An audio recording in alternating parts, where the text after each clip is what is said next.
Per l'ultimo appuntamento di questa serata, Giovanni Salis presenta il libro di Domenico Bulfaro, Voice Waves, l'onda della voce. Intervengono Sergio Garau e Catrina Wenti, e Roberto De Montis, Alessandro Doro, Francesca Falchi e Roberto Nieddu.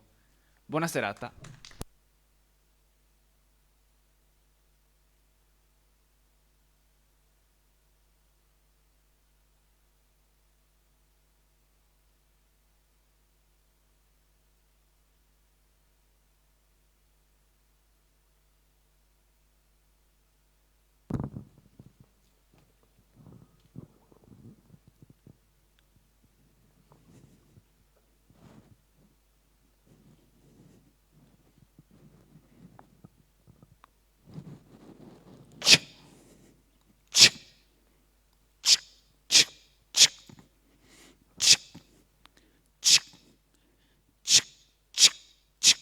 C'è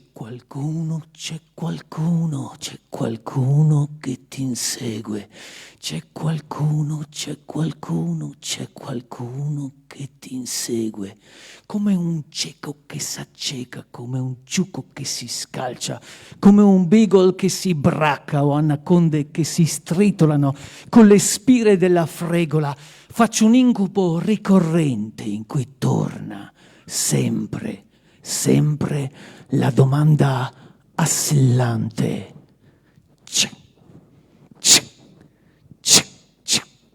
C'è qualcuno che ti insegue. C'è qualcuno che ti insegue. Perché avverti già dal letto, quando t'alzi di buon'ora, una sorta di presenza, una forza che ti ingoia.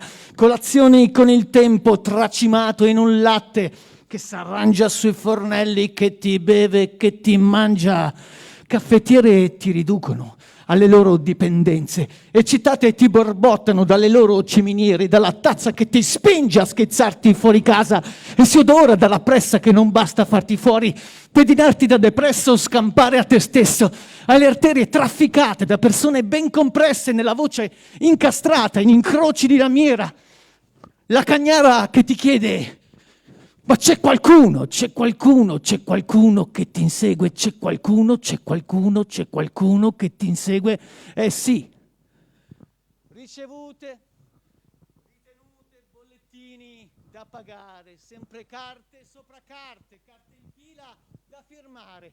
Ricevute, ritenute, bollettini da pagare, sempre carte sopra carte, carte in fila da firmare. Manca l'aria. E mai come questa volta manca l'aria.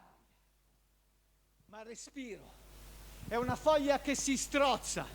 Biciclette senza ruote, porte aperte da blindare.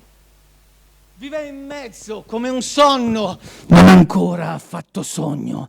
E la bestia mangia cuori, che da dentro morde fuori. Mangia in fretta, senza fame, mangia tutta la giornata. Come l'ansia poco a poco mette in tasca la tua vita, prende il calco del tuo volto, fotocopia le espressioni, non è prove che ti insegua, ma alle spalle, ai calcagni, c'è la bestia che corrode, che ti stana per il gioco di stanare il suo topo, di salvarti finché stufa. Così corri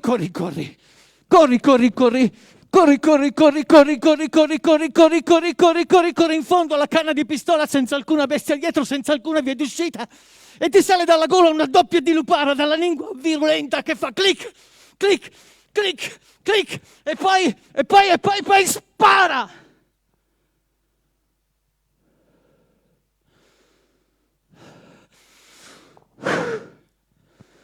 Ti risvegli ogni notte, annegato nel tuo cuore, fatto solo di sudore, tutto sfatto dall'orrore.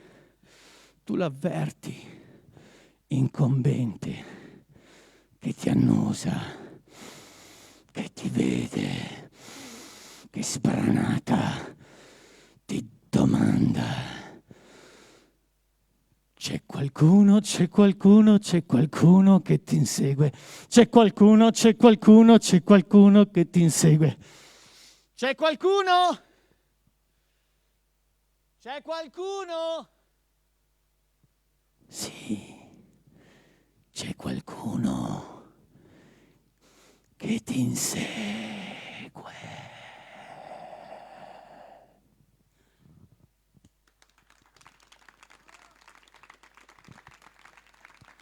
Grazie.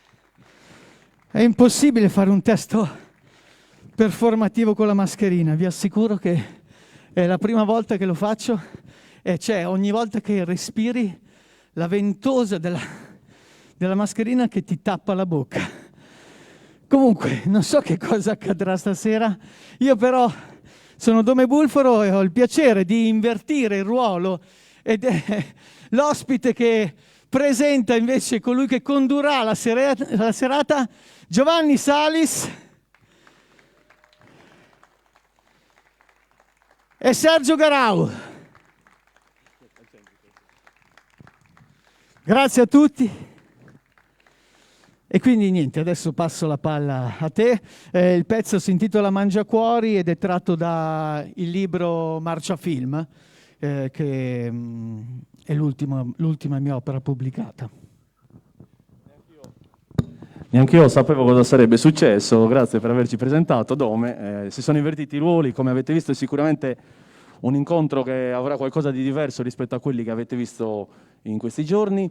Intanto vi chiedo nuovamente di fare un grande applauso a Dome Bulfaro, poeta, performer, insegnante, direttore artistico del Festival Grazie. Poesia Presente, editore di Mille Gru insieme qua alla editrice Simona Cesana, nonché compagna di vita e di lavoro. Creatore della prima scuola che partirà a breve di Poetry Therapy in Italia, di cui parleremo sicuramente anche se riusciremo a fine serata, esponente degli istituti italiani in diverse parti del mondo in questi anni. Sarebbe dovuto andare, a causa del Covid non c'è potuto andare, ma sarebbe dovuto andare in Argentina per rappresentare l'Italia, ma speriamo che la possa recuperare perché sarebbe un peccato per gli argentini perdersi le sue performance. Poi tra le altre cose è stato tradotto in vari paesi, sei stato ideatore, cofondatore e presidente della LIPS, la Lega Italiana Poetry Slam, di cui parleremo stasera e di cui avete avuto un breve saggio, anche se io stasera vorrei fare un po', insieme anche a Sergio, che del Poetry Slam e della poesia performativa in generale, uno degli esponenti più importanti che abbiamo in Italia, vorrei fare anche quello che non sa assolutamente niente di quello che è successo poco fa sul palco, quindi inizierei chiedendoti quello che abbiamo visto adesso cos'è? Poesia, teatro, performance, rap, sport, visto che stavi correndo. Spiegaci un po' perché io non l'ho capito. C'è Lello Voce che mi chiama il poatleta perché mischio la parte di poesia con una dimensione molto atletica del dire il verso ad alta voce. In realtà va dentro una grande famiglia che si chiama performance poetry o poesia performativa. E il Poetry Slam è un grande contenitore dove è possibile vedere tanta poesia performativa, in particolare quella che viene detta spoken word, cioè poesia detta senza accompagnamento di strumenti musicali, come in questo caso. Quello che avete appena visto è poesia performativa, però senza musica, e quindi anche se io ho cercato di utilizzare lo strumento a mia disposizione, quindi il corpo e il palco, per realizzare una partitura che fosse anche musicale, non solo nella parola, ma anche nell'utilizzo del contesto, per far sì che il contesto diventasse parte del testo. Non so se è chiaro, signora Colati. Nel Poetry Slam, se ricordo bene, c'è anche una componente importante che è quella del voto. Tu, Sergio, che sei stato in qualcosa come 21-22 paesi nel mondo, tra America Latina, Africa, Europa, che voto daresti a questa performance di Dome? Non classificato. Inclassificabile è un bellissimo voto che ogni poeta vorrebbe avere, perché significherebbe non essere classificabile, non essere etichettabile. E spesso i poeti performer che si sono succeduti nel Poetry Slam italiano, ma non solo in Italia, in tutto il mondo, sono spesso dati come non classificabili, quindi mi sembra che sia una... Si può anche metterla più fuori classe, suona meglio. Fuori classe. No. Voleva arrivare lì, No, era tutto un gioco di parole. Per me è stato veramente difficilissimo, non l'avevo mai fatta con la mascherina e vi assicuro che è stato veramente molto molto difficile. Sì, anche perché sicuramente non è difficile convincerli che non è una rapina, stiamo facendo una presentazione di un libro, quindi non abbiamo una mascherina per quello. Sergio. Allora, poi fuori classe nel suo caso ha anche un significato specifico, per lui è un insegnante anche, quindi in questo caso è proprio fuori Sono uno dei pochi insegnanti che vengono sbattuti fuori classe dagli allievi. Sì, no, poi ho assistito, anche una volta sono venuto a Monza alla tua lezione. No, non lo so, magari un po' più qualcosa più proprio sullo slam, sullo specifico Sullo dello slam, slam. ecco, io farei così, per chi non sapesse cos'è il Poetry Slam, vi leggerei un articolo, un capitolo di Mark Ellis Smith, che abbiamo tradotto appositamente per questo libro, che è Guida liquida al Poetry Slam. E in realtà i due libri che presentiamo stasera sono due in realtà, certo. Sono due, uno è Guida liquida al Poetry Slam e Voice Waves, che fa un po' da traino anche a questo della guida liquida, perché è l'ultimo arrivato, ma insieme sono i due libri che in questo momento possono raccontarvi cos'è il Poetry Slam. Cos'è? Voi magari cercando su Wikipedia troverete che è una gara di poesia. In realtà è molto molto molto di più, è un'esperienza unica, irripetibile, spettacolare di trasformazione di una comunità in poesia vivente. Perché dico questo? Perché gli autori di questa poesia vivente che avviene nel qui e ora sono i poeti, gli organizzatori, ma soprattutto il pubblico. Il pubblico è un agente attivo nella costruzione di questo evento, che è una vera e propria opera d'arte. Al pari di come un poeta compone il suo testo poetico, in realtà tutti questi agenti, cioè il poeta, come dicevo, il pubblico, e l'MC, il maestro di cerimonia, che conduce questa tensione, questa gara di poesia, vanno a costruire qualcosa che, pur nella sua costruzione classica, perché la gara di poesia funzionano sempre allo stesso modo, cioè ci sono dei partecipanti e poi c'è un vincitore, quindi tutti sanno la struttura in cui finiscono, ma come sempre accade non si sa mai chi vince. Nella poesia nel Poetry Slam ci sono dei pensieri a monte che vedono per esempio che il vincitore assoluto non siano né i poeti, né il pubblico, né il maestro di cerimonia, né gli organizzatori, ma sia la poesia. Cioè questo format è fatto non per celebrare i poeti, ma per celebrare la poesia in tutte le sue forme possibili ed espressive. La poesia è anche la comunità che, diciamo, assiste a questo evento, perché poi alla fine è la comunità che celebra il poeta, come dice benissimo anche Mark Ellis Smith, lo slam puppy, come viene nominato. Che se vuoi fare un piccolo escurso, quando venne inventato questo escamotage, che poi alla fine è un dispositivo quasi teatrale che serve soprattutto più che altro per avvicinare il pubblico alla poesia e soprattutto alla poesia performativa, visto che negli ultimi anni c'era, diciamo, una certa distanza fra il pubblico e la poesia. Quindi diciamo che è stato un modo per avvicinare le giovani, soprattutto le giovani leve, i giovani con anche collaboratori, con attività che hanno avvicinato il mondo giovanile a questo tipo di forma di poesia, che poi invece si è evoluta costantemente nel tempo. Guardate, quello che accadde negli anni '80, perché poi il Poetry Slam ufficialmente nasce il 20 luglio 1986 all'interno di un locale, il Green Mill di Chicago, che in realtà aveva uno storico che era diametralmente opposto alla poesia, perché lì Al Capone con Jack the Knife e altri suoi adepti studiavano i piani, insomma, per la propria vita malavitosa, diciamo così. E lo stesso locale poi è invece diventato l'emblema della poesia contemporanea negli Stati Uniti. E tutto nacque perché Mark Ellis Smith andò più volte ad ascoltare reading di poeti, e quello che ne trasse fu una noia totale, perché non c'era pubblico. Adesso noi qui abbiamo un pubblico della poesia, ma vi assicuro che negli anni '80, questa è un po' una situazione molto particolare, qualcosa di speciale. Intanto è speciale il fatto che quest'anno l'organizzazione sia stata capace di realizzarlo e di prendersi, al contrario di tutto quello che sta accadendo a livello statale, a livello di ASL. Io arrivo dalla Lombardia, so benissimo che cosa è successo in Lombardia. C'è un'operazione a deresponsabilizzarsi, a non prendersi mai alcuna responsabilità, a lavarsene sempre le mani. Invece questa organizzazione di giovani è esemplare per noi, perché invece ha fatto un'operazione esattamente al contrario. Si è preso delle responsabilità enormi e profonde pur di far esistere la poesia. Quindi io vi chiederei di fare un grandissimo applauso a questa straordinaria organizzazione. Quindi vi ringrazio per tutto quello che avete fatto e per l'esempio che siete.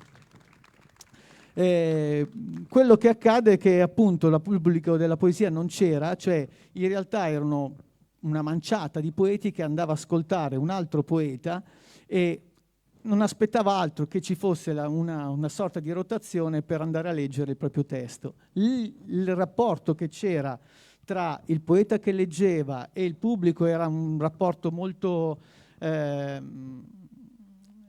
passivo, perché era come ascoltare qualcuno che diceva il testo, poi gli altri senza nessun mordente critico reagivano a quello che veniva letto di fatto. Quindi gli applausi erano sempre un po' automatici, cioè quasi dei meccanismi in cui si sentiva un applauso che era fuori, in realtà non aveva un giudizio, ecco, non aveva una partecipazione reale. Quindi quello che si è detto Mark Ellis Smith era quello di creare un pubblico della poesia. Naturalmente è quello di rivitalizzare tutto il pubblico della poesia a partire anche e soprattutto dai giovani. Quello che di straordinario troverete all'interno dei Poetry Slam è che il 70% più o meno del pubblico, ma anche dei partecipanti, sta sotto i 35 anni. E parliamo magari di eventi dove ci sono dai 50 alle 200 persone. Se pensate a cos'era il panorama della poesia contemporanea fino a 10 anni fa, fino a 15 anni fa, vi assicuro che voi di giovani nel pubblico della poesia ne trovavate pochissimi.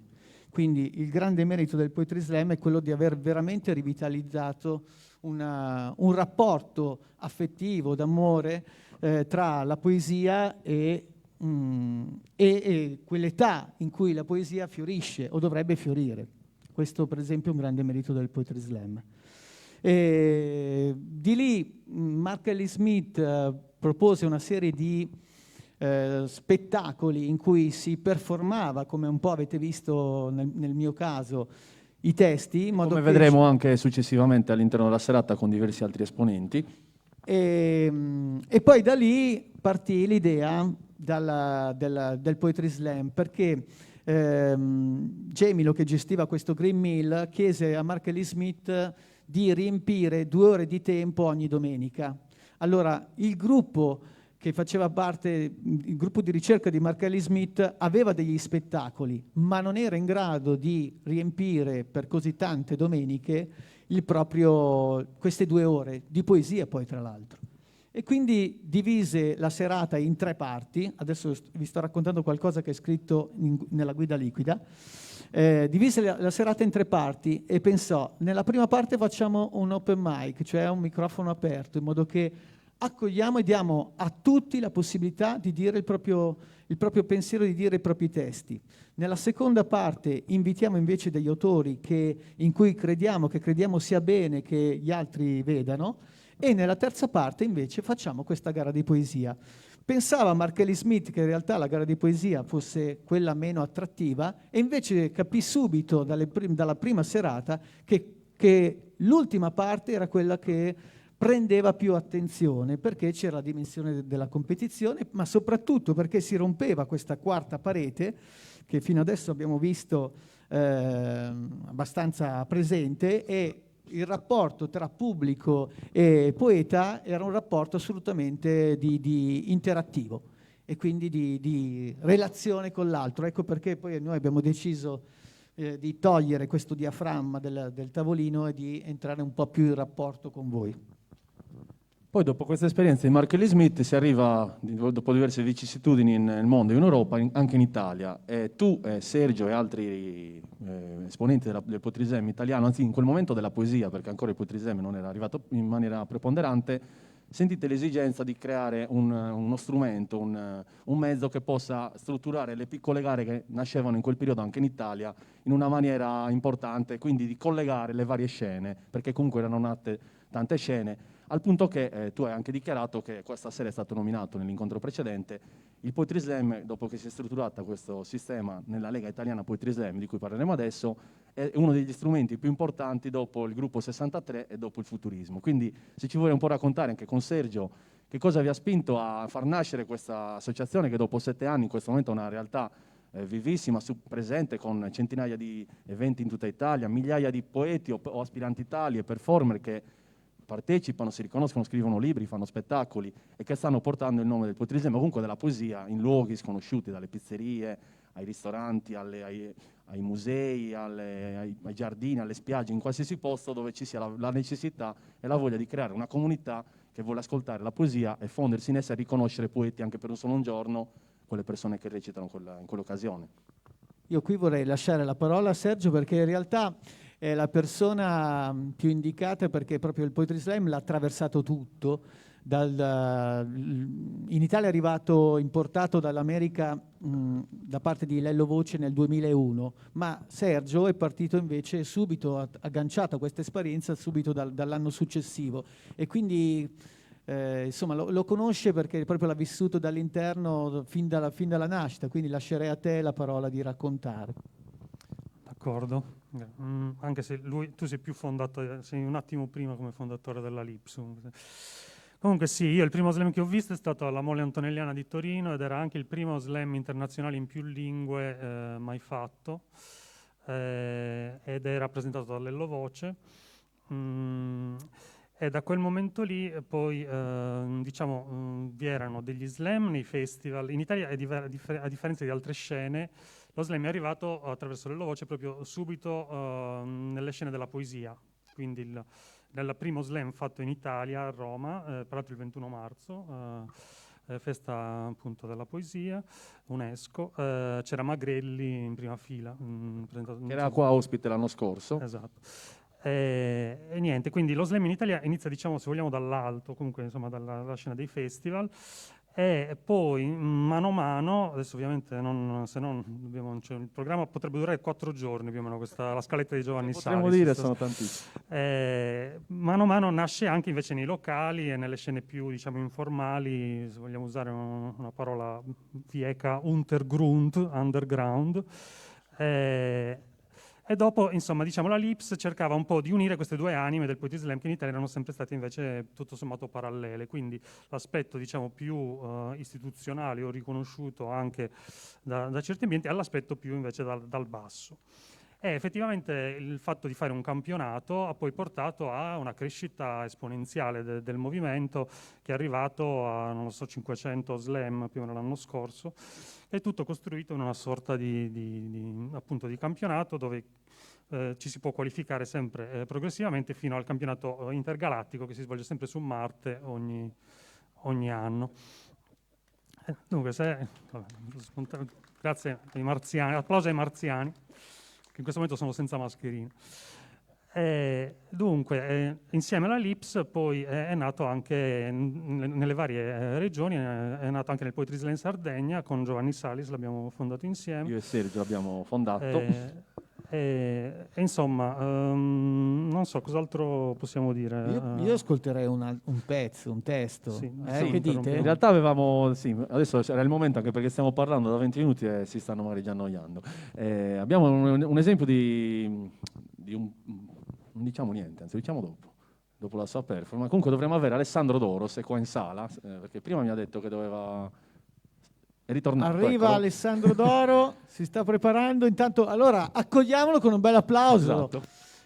Poi vi dirò 2 parole su Alessandro e magari ci dirà qualcosa anche sul tipo di performance che ci sta per regalare. Ecco, Allora, mentre facciamo così, mentre lui si prepara, perché non era preparato comunque abbastanza distante ora che... No, in realtà gli avevo detto di stare davanti, però forse era... Eccolo. Vabbè, è tutto uno escamotage teatrale, è un attore, quindi conosce bene i nostri polli.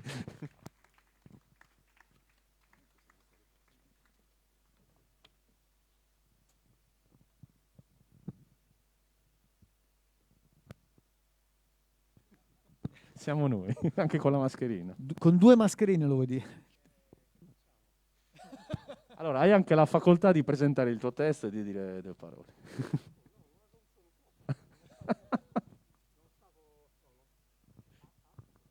No, non stavo scherzando, non avevo realmente visto il microfono e l'asta. Allora, ho temporeggiato perché forse questa maschera è troppo pesante, magari o la levo, si può levare? Ok, ditemi. Non ce l'avevano quella di prima perché tutte e 2 hanno dichiarato di avere problemi respiratori.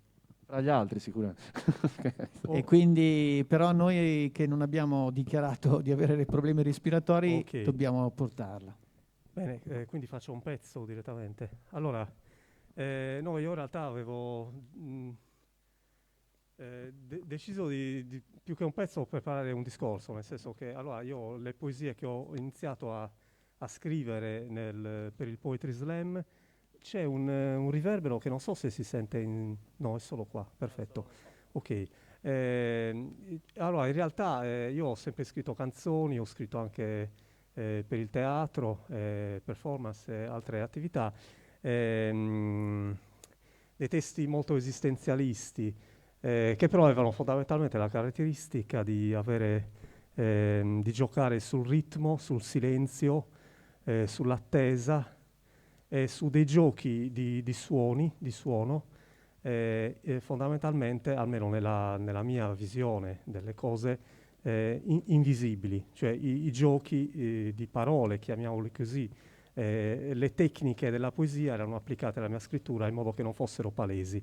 Quando ho iniziato a scrivere per lo slam invece ho fatto l'operazione opposta, è uscito così per caso, quindi partire, ok, se io metto una rima e la rima non va accorgete che la sto mettendo, invece nello slam farò proprio il contrario, me la sbatto in faccia in maniera pacchiana, in maniera kitsch, e ho operato, se prima ero esistenzialista, invece ho operato sul non senso, quindi uno svuotamento totale del senso, del significato, per distillare forse delle tecniche, perché poi l'arte poetica, l'arte pittorica, l'arte teatro, cioè qualunque arte, e non solo l'arte, è comunque la ricerca di un linguaggio, quindi un lavoro sul linguaggio. Io voglio parlare di una mosca, non mi basta parlare di una mosca e cercare dentro di me il senso di quel voler parlare della mosca, ma devo trovare un linguaggio che definisca come parlare di quella mosca. Può essere in pittura, può essere in poesia, però devo trovare un mio percorso. Va bene. Allora, in questo gioco di nulla, un primo pezzo è la variazione che ora presento, è la variazione Eisenstein con deviazione malthusiana. E si intitola Folgore. È una variazione di uno scheletro che ho scritto. Lo scheletro è questo: l'arrotino di Torino arrotò tutto l'oro di Svizzera, Svezia e Botswana. Porca puttana quant'era bravo, ma non si sa far che. Ho scritto delle variazioni intorno a questo tema, questa è appunto la variazione Eisenstein. Anzi, Eisenstein, perché il titolo è pronunciato in maniera, insomma, non corretta.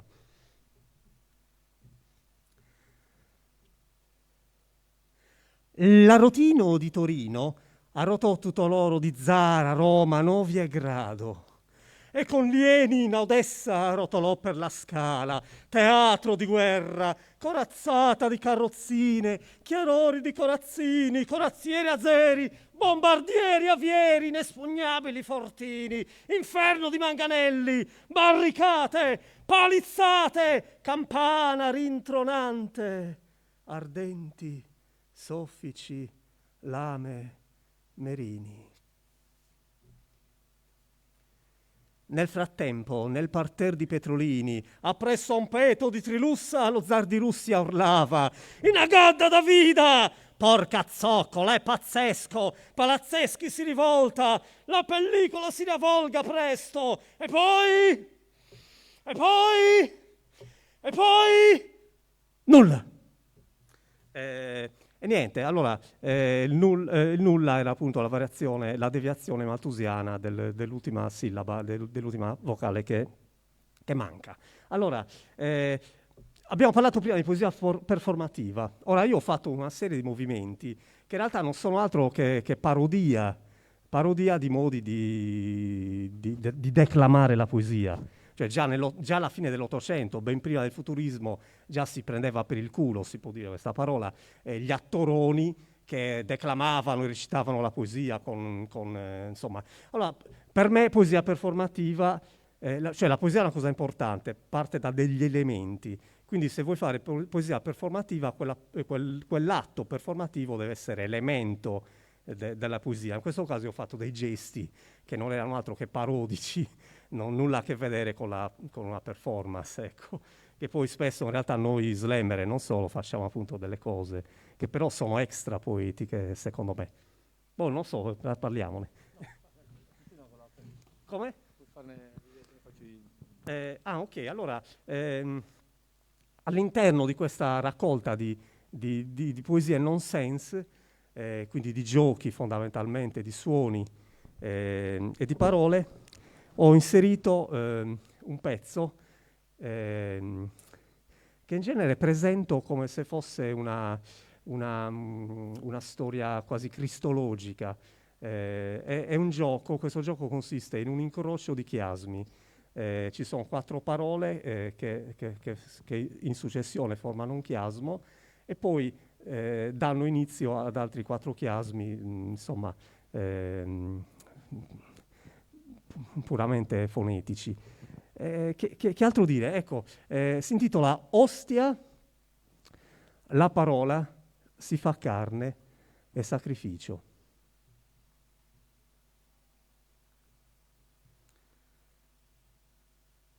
All'osteria. In breve, se magna, c'è se lagna e se beve. Pasolini. Non evita i cazzi dei ragazzi di vita. Pelosi. Percuote! Furia! Giulia! Ruote!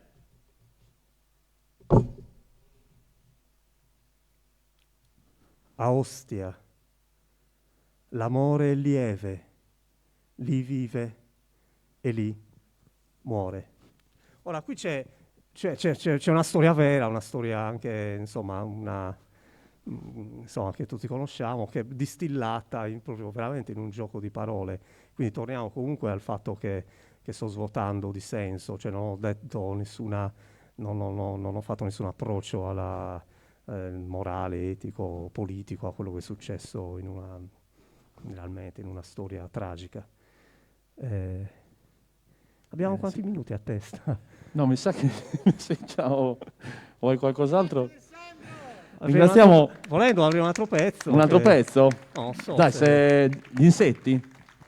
Cosa volevi fare? Visto che hai parlato della mosca, magari... Sì, vabbè, ho parlato prima della mosca, invece questo fa parte di una serie di brevi schizzi, proprio dei flash di vita vissuta. Cioè, mi è capitato molto tempo fa, mentre ero in una residenza artistica in una campagna, di avere a che fare con la morte di vari insetti che insomma nell'ambiente antropizzato non spesso si trovano a loro agio.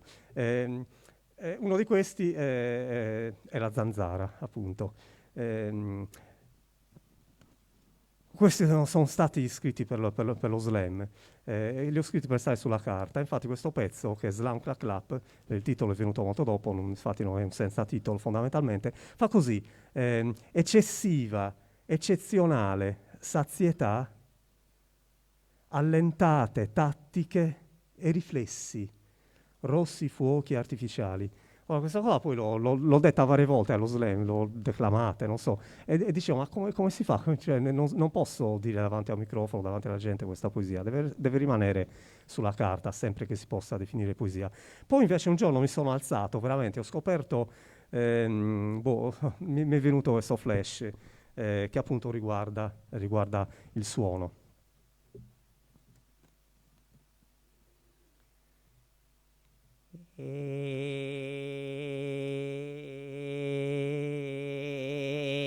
Eccessiva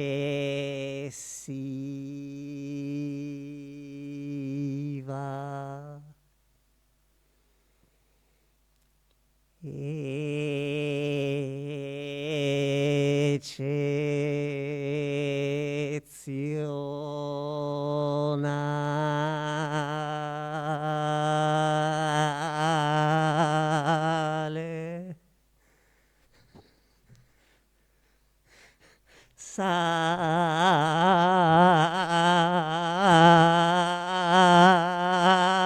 Sazietà, allentate tattiche e riflessi, rossi fuochi artificiali. Vabbè, questo... Grazie Alessandro Doro, musicista e attore, infermo biologico, performer, avaro scrittore. Nel 1995 si avvicina al teatro lavorando con il gruppo teatrale Meridiano Zero, con cui ultimamente hai prodotto lo spettacolo E poi Nulla, che è composto da questi istanti, queste brevi filastrocche che poi si sono strutturate tutte in una forma più scomposta, più estesa. Dal 2014 è partecipato a circa un centinaio di poetry slam che abbiamo organizzato in Sardegna, e poi è qua disponibile se dopo volete farvi una chiacchierata, e niente, lo ringraziamo. Grazie Alessandro. Grazie a voi. Mi ha fatto venire in mente uno degli argomenti di questa chiacchierata, questa esibizione di Alessandro, che poi non a caso era in questo momento, proprio perché uno dei temi, diciamo, importanti dell'attività del performer del poetry slam è quello del passaggio dalla scrittura, di cui si parla tra l'altro molto bene nel libro Voice Wave, l'onda della voce, il passaggio quindi dalla scrittura all'oratura alla performatura. Qui avete scritto anche dei brevi saggi, perché poi sembra una cosa banale, ma un poeta classico, adesso lo spiegherà meglio Dome, scrive o comunque mette i suoi pensieri su carta per essere letti nel silenzio di una stanza, oppure non ad alta voce. Invece i poeti e performer dello slam li scrivono per un altro scopo, per un altro obiettivo, che è quello che ha rappresentato esattamente adesso Alessandro. Spiegaci un po' com'è la differenza sostanziale di poter scrivere un testo per essere messo sul libro, magari invece un testo che viene rappresentato in una situazione come questa. Sì, allora intanto però vi voglio dire di Voice Waves cos'è, perché il Covid ha fatto questa operazione, ha spazzato via tantissimi eventi, e uno di quelli su cui stavamo lavorando come Lips da un paio d'anni, io un po' meno, però in realtà stavamo lavorando ad ospitare per la prima volta a Milano e in Italia il campionato europeo del Poetry Slam. Quindi i migliori campioni di 30 nazioni sarebbero arrivati a Milano dal 19 al 21 marzo e ci sarebbe stata questa kermesse. Questo è stato completamente spazzato via dal Covid, però è rimasto il documento che avevamo pensato di questo libro. Questo libro è l'unica testimonianza di queste finali che sono purtroppo venute meno e sono saltate. Dentro c'è una parte antologica dei 30 autori, una poesia per ogni poeta, e la prima parte del libro invece ha una serie di studi critici che approfondiscono soprattutto la filosofia dello slam e la parte di traduzione, cioè quali sono i problemi di traduzione che un testo può avere. Ecco, in questo caso io sono partito da un testo scritto che poi viene messo in voce.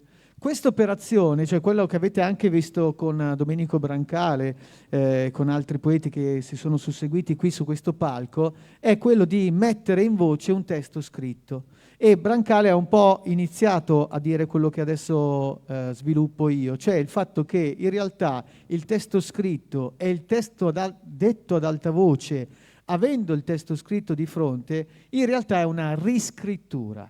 Cioè ha un termine tecnico che viene detto oratura, cioè diventa orale un testo che resta però fermo rispetto alla carta. Per fare questa operazione di oratura però non basta leggerlo semplicemente, perché quello che fanno i poeti performer è di dire il testo facendolo diventare arte.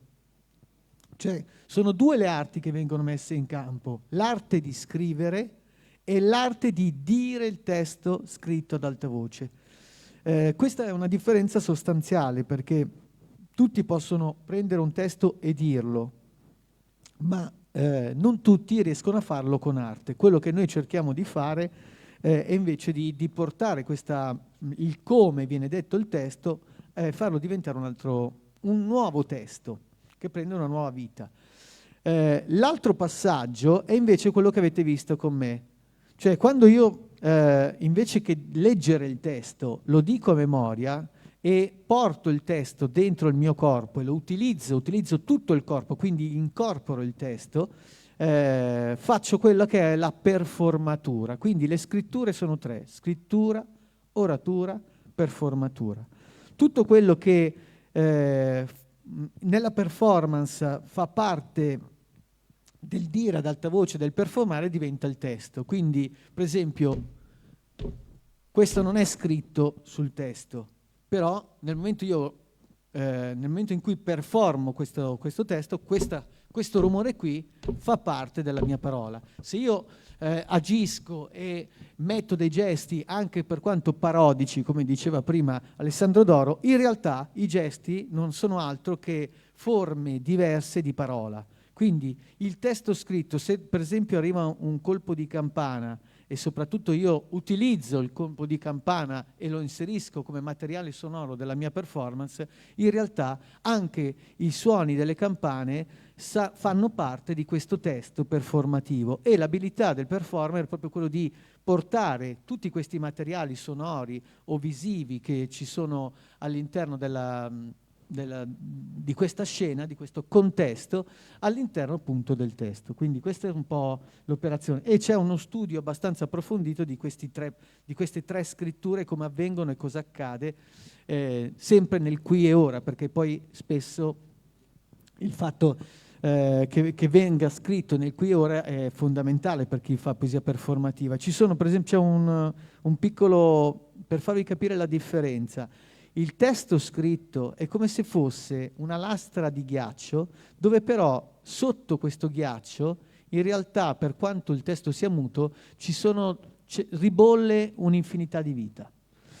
Quello invece che sta sopra il ghiaccio viene scritto dalla performance come se fosse scritto nel vento. E quindi ci sono due sostanze completamente diverse. Una è addirittura molto molto solida, l'oratura è più liquida, ricorda molto di più il fiume, perché utilizza proprio un canale e il letto del foglio per far sì che questo canale scorra, e invece la performance è molto aeroforme. Queste sono le tre sostanze, sono anche ai fattori esterni. delle passaggi proprio alchemici del testo, del dire, attraverso la voce del poeta.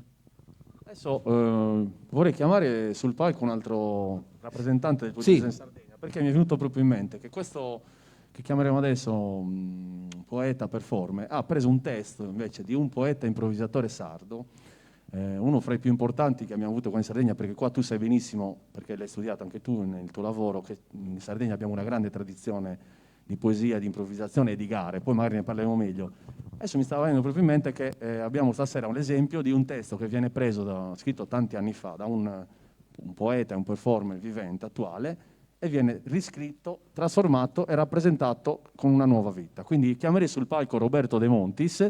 Roberto De Montis! Un grande applauso, che adesso ci dirà il poeta che ha voluto omaggiare con questa sua riscrittura, E niente, Roberto, poi diremo qualcosa anche di lui se avete voglia di chiacchierare. È uno dei maggiori esponenti, anche dei più bravi performer, non solo a livello sardo, ma anche oltre. E niente, adesso Roberto, dici qualcosa anche tu su questo testo.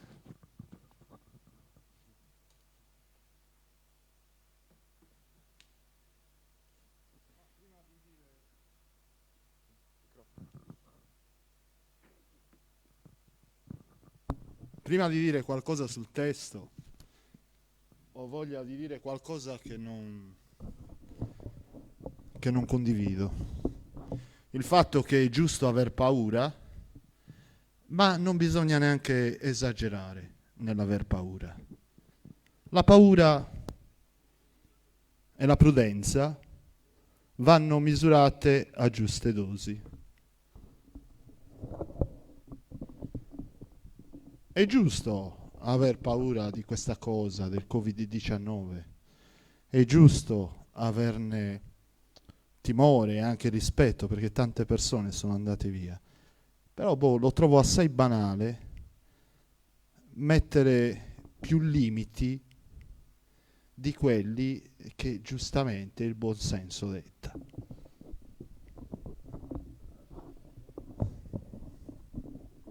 E quindi non reciterò con la mascherina. La trovo una cosa assurda. Questa poesia è una poesia che è stata presentata in pubblico per la prima volta l'11 giugno del 1947. Siamo a Villanova Monteleone, è da poco finita la guerra e un poeta della nostra terra, Raimundo Biras, in questa occasione ritorna a cantare per la prima volta in pubblico dopo la censura che il regime fascista aveva messo sulle nostre gare poetiche. Non si poteva parlare né di politica e né di religione. Raimundo Biras ha fatto sciopero per tutti gli anni che è stato imposto questo limite. Lui era nato libero e voleva cantare libero. E lo fa in occasione della festa del suo paese, Villanova. Stava cantando in gara con Barore Tuccone. Alla fine della gara poetica, come di usanza in qualsiasi paese, viene proposta la moda al santo protettore del paese, che in questo caso era San Leonardo, il santo protettore dei prigionieri. A Villanova, come tanti paesi della nostra isola, molti giovani erano stati costretti a partire per la guerra. Molti di loro, a guerra finita, ancora non erano rientrati a casa e non si sapeva se fossero vivi o se fossero morti. Raimundo Biras si rivolge al santo affinché faccia sì che questi ragazzi, questi paesani, questi figli che le mamme aspettano, rientrino a casa.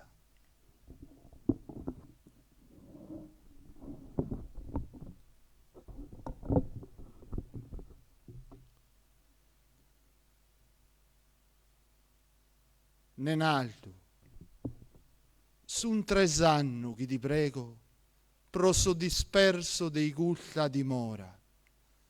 Sono 8 o 9 che mancano ancora, chi non si indati chidu fino a oe. Sono ancora chi mancano 8 o 9, chi fino a oe non si indati chidu. Sa mamma si speranze hanno appellito, preghende a torrare o io non tancan.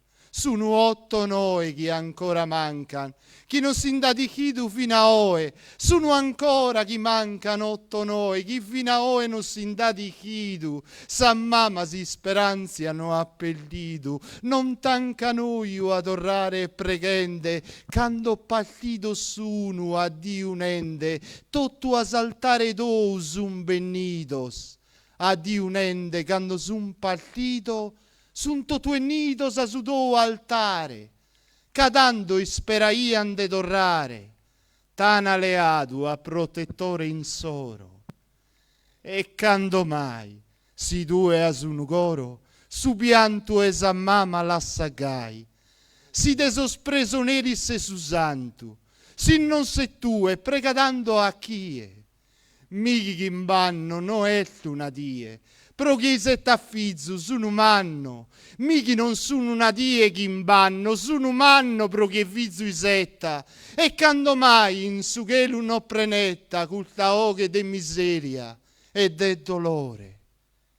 Ognuno dei culto, quando fin minore, lo san baticiato se in fullo, dei sabasanta in sa tua fontana, e consacrato a ti esi sono, quando minore dei culto fido ognuno, baticiato se in fulto lo sana, dei sabasanta in sa tua fontana, e a ti esi sun consacrato.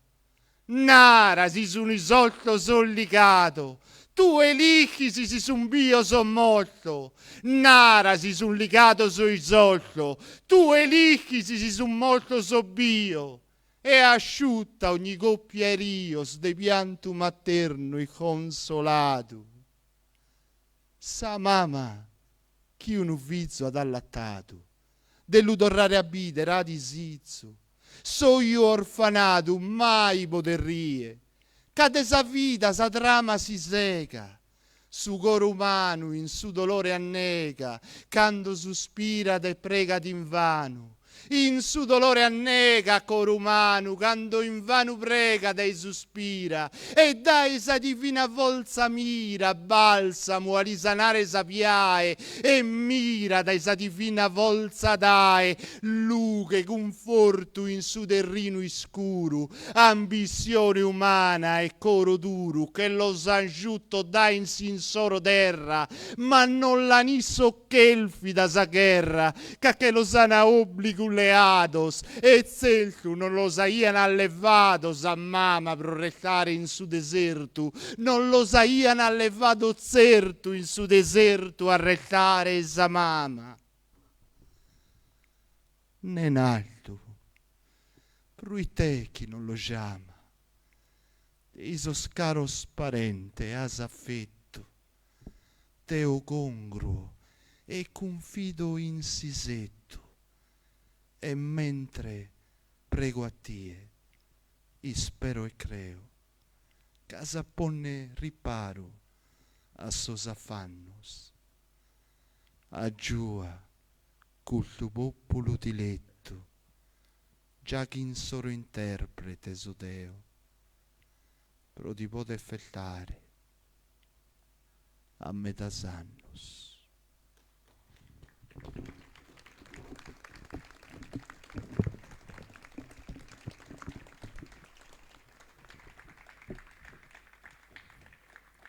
Grazie, approfitto dello spazio per condividere con voi una poesia che ho scritto per una mia amica che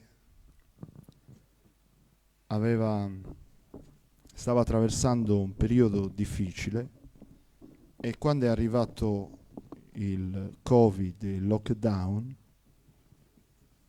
purtroppo ha deciso di salutarci per un'ultima volta. Si chiamava Paola. Se volete potete andare su Instagram. Paola era un'artista dell'immagine e che era sempre in prima linea quando c'era da fotografare un evento, una manifestazione, un segno di protesta oppure un qualcosa da denunciare. Paola A Paola è stato impedito di raggiungere il mare. Paola a un certo punto lo è diventata mare. Il titolo è A Paola piaceva il mare.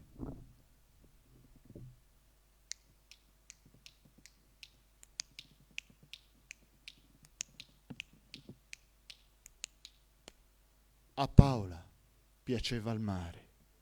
A Paola piaceva andarci, quando il viaggio era viaggiare e le nuvole correvano dove la luce le vestiva. Con un clic fermava il tempo e con esso il mondo, invitandolo a respirare. Con il vento sullo sfondo ritagliava lo spiraglio degli stormi, negli storni, nei contorni dei tramonti, sulle dita delle mani, nel colore d'ogni fiore ricercava le radici della terra dei nuraghi, dove il sole sorge sempre, sulle ali dei gabbiani, negli occhi di Paola il canto vivo della cicala in campo aperto, sul cardo mariano in manto estivo, la mano di Paola ha riscoperto nell'ombra dell'erba la luce bianca di chi coglie senza scegliere niente, portando luce dove luce manca, mettendo a fuoco ciminiere spente dal tempo che muove l'acqua del fiume in bianche schiume di piume perdute dai pesci che vanno controcorrente alla sorgente del fine perduto d'un viaggio finito senza arrivare in quell'angolo di mare dove tutto si dissolve nell'acqua che accoglie sull'ampiezza del niente il ritorno del sole nel cuore di Paola la danza attiva dell'onda che dona alla batigia stelle marine, conchiglie sonore, per chi ancora ne vuole sentire storie di stelle cadute dal cielo, storie di gemme su esili steli, storie di vite vissute davvero. A Paola piaceva il mare, a Paola piaceva andarci, quando arrivarci era anarchia e restarci una poesia da dividere con le stelle, sorelle di quelle sommerse. Ciao, buone.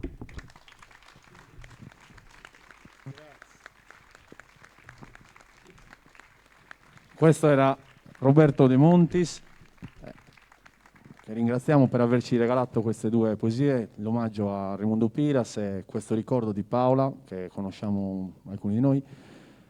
Rispettiamo poi sicuramente la posizione di Roberto riguardo a quello che ha detto all'inizio sul Covid, però penso che, e chiedo il favore personale alle persone che interverranno di rispettare, anche se sono assurde queste regole, perché fanno parte di alcuni protocolli che permettono che si faccia questo festival. Quindi ringrazio Roberto per la sua posizione, però vi chiedo questa piccola cortesia.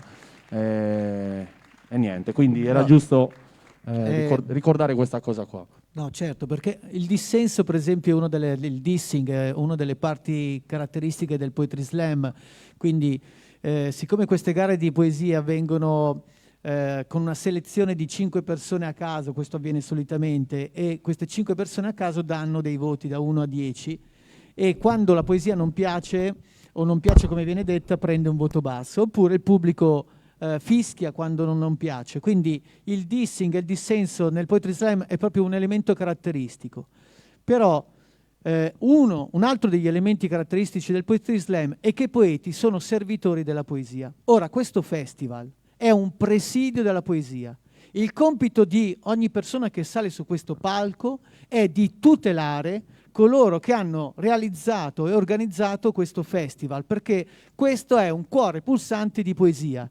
Tutto quello che viene fatto, quindi senza né se né ma, chi sale su questo palco si mette, se non ha problemi respiratori, la mascherina.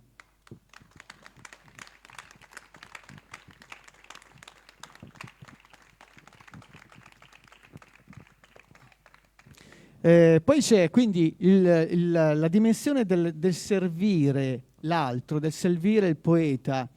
Cioè da parte del poeta il servire la poesia è un elemento proprio base di concetto, e questo tra l'altro disegna anche proprio il ruolo del poeta all'interno della società.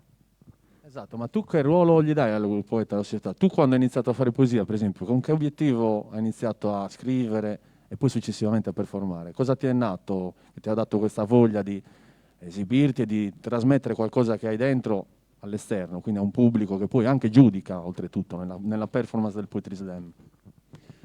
Beh, il fatto che il pubblico giudichi è importante perché in realtà ti permette di mantenere la giusta umiltà. Quando sei disponibile a salire sul palco e aspettarti, al di là del tuo curriculum vitae, al di là del tuo rango sociale, al di là di qualsiasi...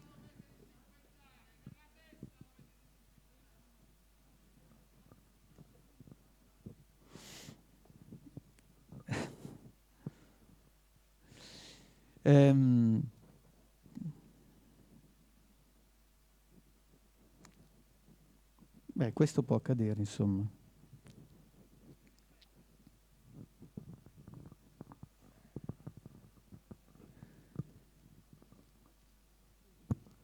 Dove continua? No, niente, volevo dirvi che vabbè, passiamo da dove sono partito e dove è iniziata per me la poesia. Facciamo così. Allora, quello che mi interessava e penso che interessasse. sarò brevissimo. A 16 anni io non avevo mai scritto poesia, non mi interessava la poesia, io volevo diventare un artista visivo. A 16 anni entra nella classe il mio insegnante di italiano e senza preavvisarci ci mette un disco musicale di musica classica e ci dice di comporre un testo poetico, così a bruciapelo.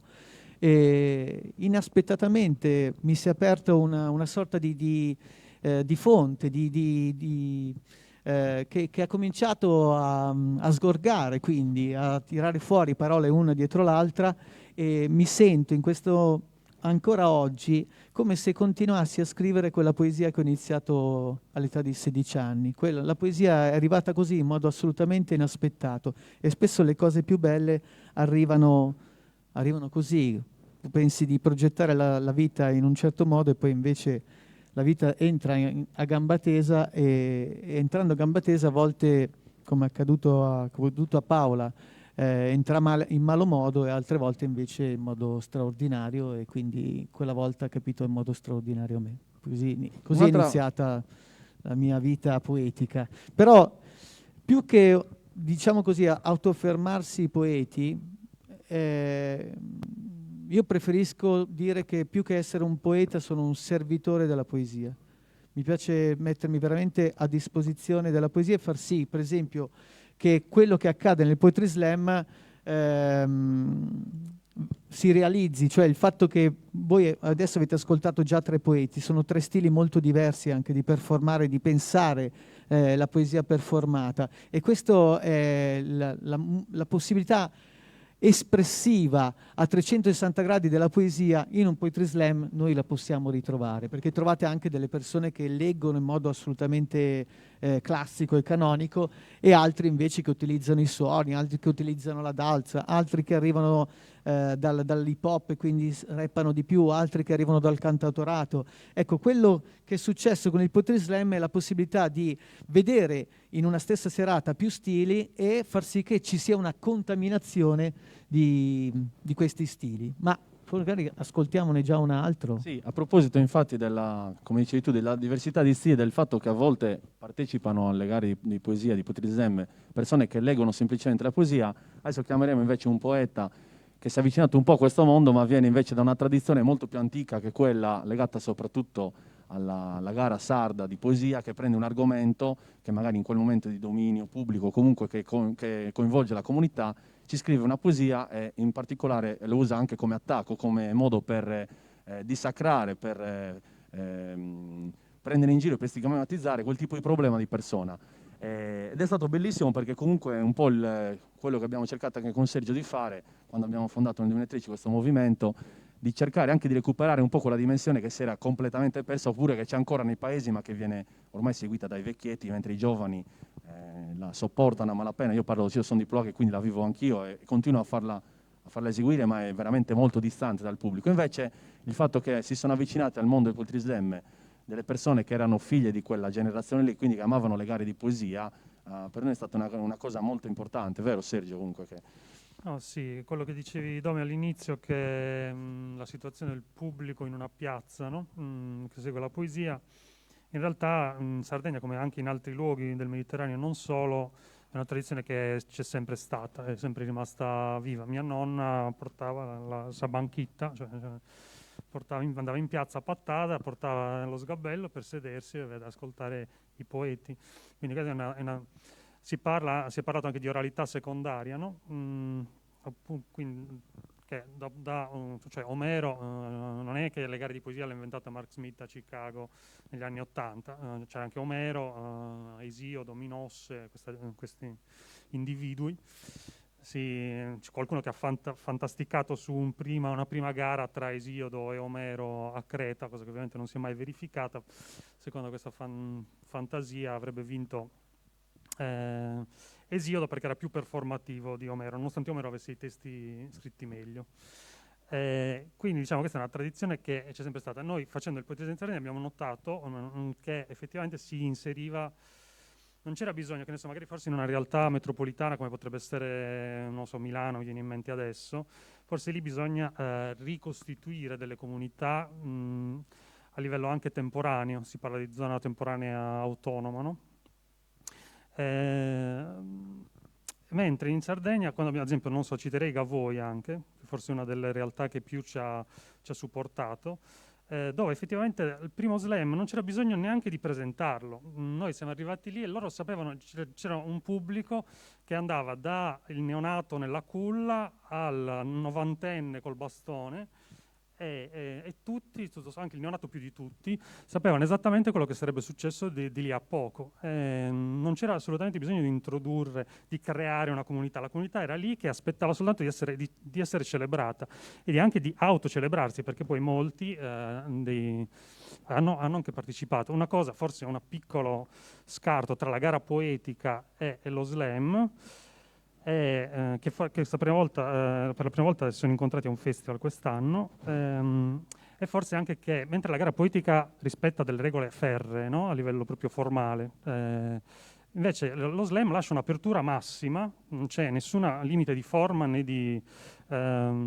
contenuto chiaramente, e quindi diciamo diventa una sorta di circuito anche dove si possono incontrare, dove il valore e anche la diversità. Ad esempio era stato divertente appunto a Gavoi, a questo festival di Invasione Poetica, era Caterina Venti, che è la campionessa viennese di Poetry Slam, che era lì nel pubblico ed è stata praticamente diventata, diciamo, protagonista della gara poetica, in quanto gli improvvisatori hanno iniziato a improvvisare su di lei sostanzialmente, quindi è stato questo cortocircuito dove si incontravano questi mondi estremamente diversi. E poi dopo nello slam poi si è parlato anche della gara poetica. Comunque insomma il concetto che volevo dire è che in Sardegna, come in altri luoghi, non soltanto qua, però la comunità c'è già.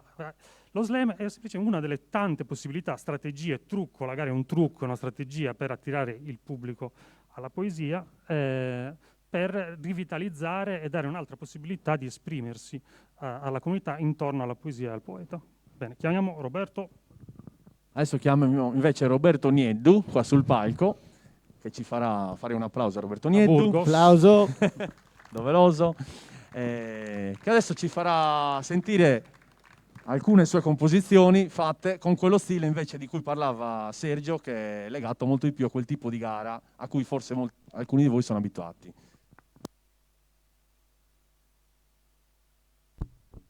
Sì, grazie Giovanni e Sergio.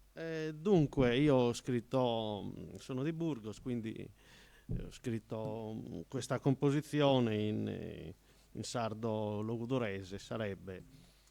Si tratta di un tema poco poetico, in realtà qualche giorno fa ho affrontato a Banoa. Infatti non è facile parlare di un ente strumentale della Sardegna in poesia, è così. Però è successo che per una settimana Abano ha lasciato Nuoro e Mamoiada a secco d'acqua proprio il mese d'agosto, quindi una situazione disastrosa. Il mio amico mi ha detto: ma guarda Roberto, sai che c'è, Abano affida gli appalti in modo poco trasparente ad alcune imprese che se li aggiudicano appalti milionari. Magari queste imprese potrebbero avere interesse a non riparare proprio molto bene le condotte che saltano continuamente, perché insomma ci lucrano.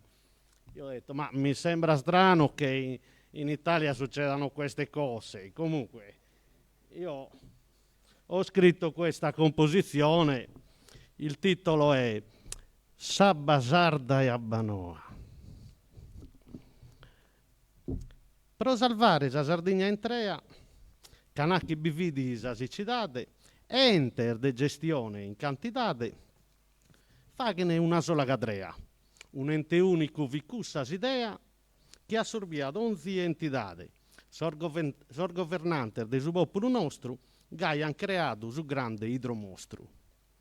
Abolido sos consorcios ordinarios, con sos consiglios de amministrazione, hanno convinto la popolazione che vinidos sos issoro calvarios, burocrazia e problema varios e mancanza spuru de erogazione. Consente manno er fatta sa prova, tutto è risolto grazie a Banoa. Faghen salezze impresse a salestra, in sa regione sun tutto che pare, centro-sinistra con centro-destra, faghen sa vinta pure e brigare, cambia da tutto, per non da cambiare, resta sa musica ma cambia s'orchestra, che na criterio e che sa decoro, vi pone a capo un nomine issoro. Parti di gai su carrozzone, a tuppare su colabrou, su grodde verde su pilo a montone, luego lu cambia da con su pilo nou. Fa che in clientela si indonzi assunzione, si chinne a bettare pane a su brou. Ma bastando a sabbasa e franco e tunnu, su carrozzone che fa la da funnu.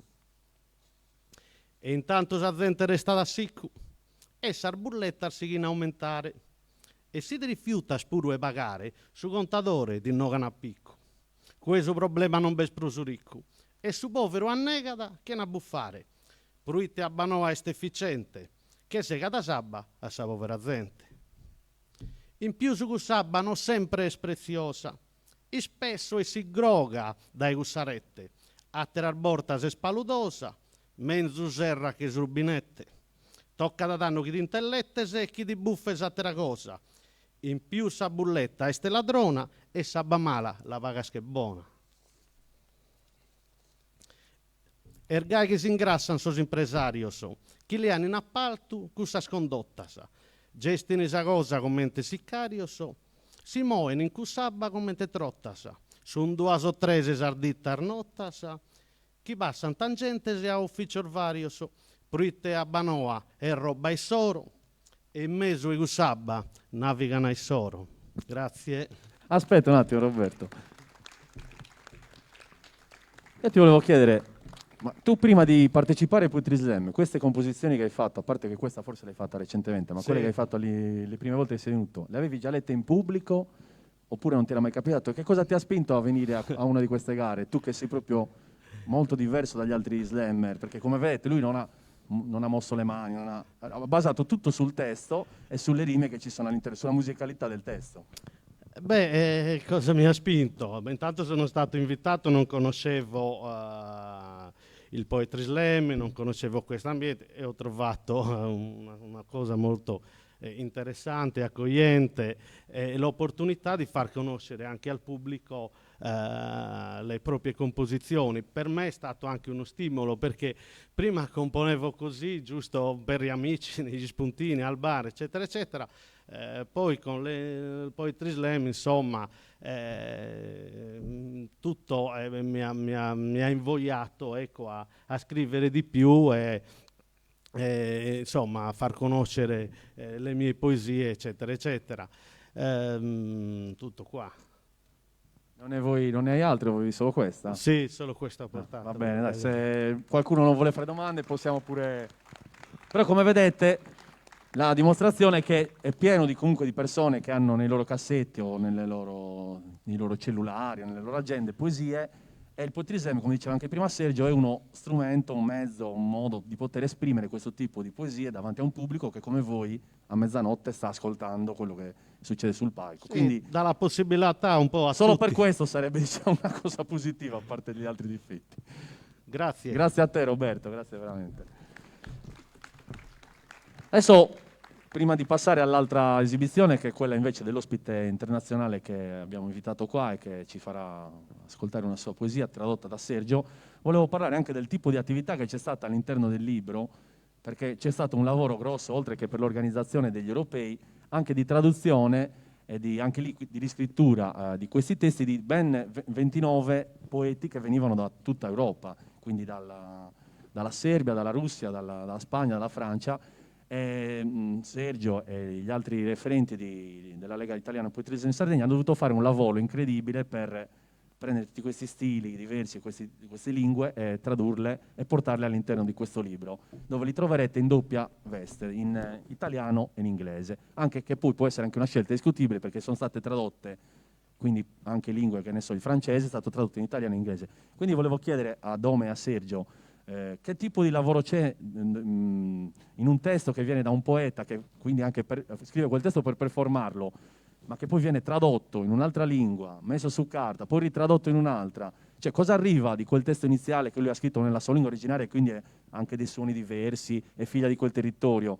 Raccontateci un po', perché questa cosa è uno dei lavori più importanti che c'è all'interno di questo libro, anche se magari non è percepibile. Il problema, come avete visto, è l'intraducibilità del testo. Nel nostro caso il vero grande problema innanzitutto è trovare 29 traduttori che potessero e fossero disponibili a tradurre questi testi. Questo è stato il primo problema. Poi abbiamo cercato di far diventare questa operazione un'operazione culturale, abbiamo cercato di coinvolgere degli studenti o degli appassionati di poesia performativa che potessero e sapessero trasformare il testo al di là di quello che c'era scritto, che è un altro modo di pensare, di approcciare. E poi l'altro grande problema è che il libro, naturalmente, era un libro pensato per essere un testo internazionale, quindi il problema è che è per il mercato italiano, quindi l'abbiamo fatto bilingue, inglese ed italiano. Abbiamo dovuto purtroppo togliere la lingua originale, la lingua madre, perché l'idea è che poi la lingua madre venga messa online con il video della performance. Ora non so poi se riusciremo mai a realizzare questo secondo passaggio, però c'erano dei problemi proprio tecnici di realizzazione del libro, il costo si sarebbe alzato troppo e quindi abbiamo pensato di fare questo tipo di operazione. Ecco. Tra l'altro sono tradotti tutti i testi, anche le parti critiche, i saggi, tutto in inglese, proprio per il discorso che era un volume.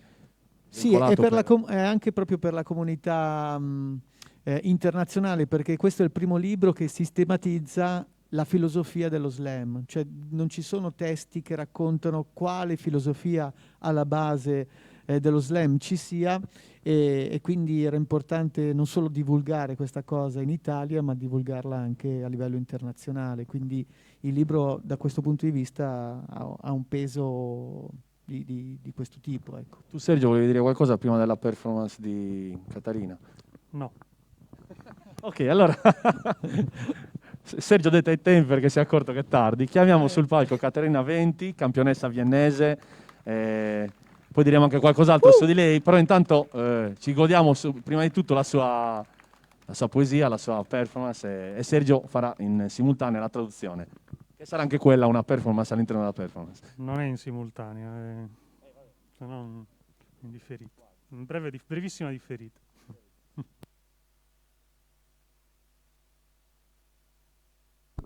Buonasera. L'essermi esibita ai campionati europei di Poetry Slam è stata ed è un'esperienza straordinaria, e questo è il motivo per cui sono per prima cosa felice che Sergio abbia coinvolto molti poeti come mai era successo prima, anche se purtroppo a causa del coronavirus non si sono potuti tenere.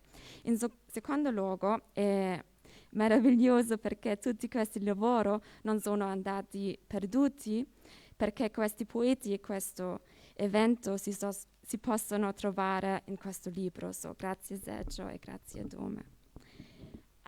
In Austria. Also die Tatsache, dass das Festival nicht stattgefunden hat, das sto traducendo in differito. No, in Austria il limite di slam è 5 minuti, so questo testo dura un po'. Auf einer bunten Blumenwiese, einem Pastellfarbenparadiese, so schön, dass selbst Tiere hier nicht jagen, solch Schönheit zu zerstören nicht wagen, gar lieber ihren Namen jenem Pflanzenwesen leihen, so gedeihen hier Bärlauch neben Löwenzahn und Gänseblümchen, Märzen, Becher, Bechern, gefallene Himmelstränen auf und selbst Disteln, Fisteln hier mit beinahe gleich viel Charme wie Misteln.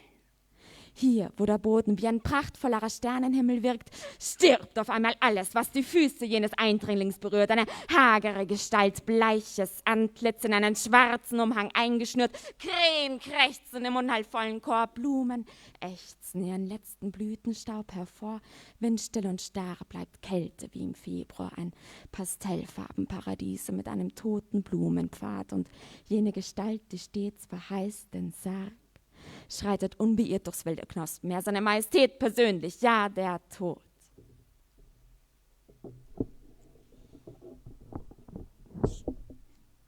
Su un prato fiorito, colorato, paradiso pastello, disegnato, non un animale uccide l'altro e cede il nome. Dente di leone, rosa canina, aglio orsino, campanellini riempiti del pianto del cielo, cardi fremon con la charme del vischio.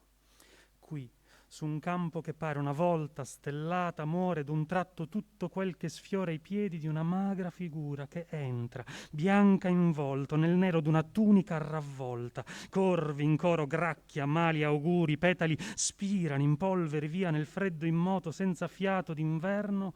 Passa un sentiero di fiori passiti nel paradiso pastello, taglia secca le onde di gambi e boccioli, sua maestà in persona, sì, la morte. Doch kaum ein paar Sekunden ewig schlafend heben die vorhin gemordeten Blumen nun wieder ihre Köpfe. Die Pusteblumen schütteln gar ihre Schöpfe und verlieren ihre letzten grauen Samenhaare, die im Fluge bilden Liebespaare. Denn ach, so kommt der Tod, so kommt das Leben, stirbt das Leben, lebt der Tod. Und tatsächlich betritt nun ihre Majestät persönlich ja das Leben, jene Lichtung. Und hier, wo der Sternenhimmel wie eine prachtvollere Blumenwiese wirkt, lebt auf einmal wieder alles, was die Füße jener Fremden berührt. Eine grazile Gestalt, sommersprossiges Gesicht in ein feuriges Kleid eingeschnürt, so wie die Toten nun wieder leben, so dreht der Tod sich zu dem Leben und erschrickt angesichts der Schönheit seines Gegenteils, welches ihn keck anlächelt. Bevor es beginnt zu tanzen, an Größe und Pracht wachsen um sie herum, die Pflanzen wippen ihre Köpfe im Takt des Lebens, Luftsprünge und Hüftschwünge einzig. Um den Tod herum bleibt ein tristes kleines Feld an Tod. Il sonno eterno è solo un momento. I fiori risollevano le teste, gli ultimi capelli grigi dei soffioni, i semi amoreggiano al vento. Già che vien la morte, vien la vita. Muore la vita e vive la morte. In quella radura arriva Sua Maestà in persona, sì, la vita. Qui, su una volta stellata che pare campo in pieno fiore, vive d'un tratto tutto quel che sfiora i piedi di quella forestiera. Doch das Leben fühlt sich von jenem nicht bedroht, sondern beginnt sich wild um ihn herumzudrehen. Und als dem Tod vor Entzücken gefallen, fast die Augen herausfallen, bleibt das Leben endlich vor ihm stehen. Der Tod räuspert sich vornehmlich, bückt und pflückt nun eine Rose, die er dem Leben da reiche. Doch so wie er den Stängel angreife, wird die Blume zu einer Leiche. Etwas peinlich berührt hält er ihr dennoch den verwelkte Rose hin, doch das Leben stemmt die Arme in die Hüfte und meint, was willst du, Tod, denn von mir? Du bist doch jedermanns Feind im Gegensatz zu mir, bringst den Menschen nur Untergang sowie Verderben, du zerstörst meine Werke, darum kann es uns beiden doch nie etwas werden. Dem Tod fallen erneut fast die Augen heraus. Er ruft, Leben, sprich frei heraus. Du hältst dich wohl für etwas Besseres als mich, aber ich bin unvergänglich. Du bist es nicht. Ich bringe erst deinen Wert zum Vorschein und du denkst, ich sei der Schrecken der Menschen. Nein. Ich bin die Erlösung ihres Lebens. Ich vollende, was du geschaffen. Und wenn meiner Kunden Wunden klaffen, dann säubern sie meine Tränen. Doch die meisten Menschen sehnen sich sowieso schon längst nach mir. Und ich begrüße sie wie ein Freund nach einem harten Arbeitstag. Meine Tat wählt kurz, entweder als Kuss oder als Schlag. Du hingegen, weil's zumeist lange birgst, nur Krisen, reiche Belange. Und niemand, wirklich niemand, weiß, was wirklich überhaupt dein Sinn ist. Vielleicht bin ich ja der Höhepunkt des Lebens eines jeden Organismus, ein Abschluss des Lebens, ein Ausfluss, ein Leben, ein Lebensorgasmus. Gracile figura, lentiggini sul volto, in una veste fiammante ravvolta. Così come i morti ora vivono di nuovo, così la morte, rivolta indietro alla vita, si spaventa, tanto la trova bella. Quella sorride scanzonata, in giro tondo, prosperan le piante, intorno dondolan le teste al tempo della vita, ondeggiano alla danza dei suoi fianchi e salti in aria. Triste, spento, circoscritto, resta il campo vicino alla morte.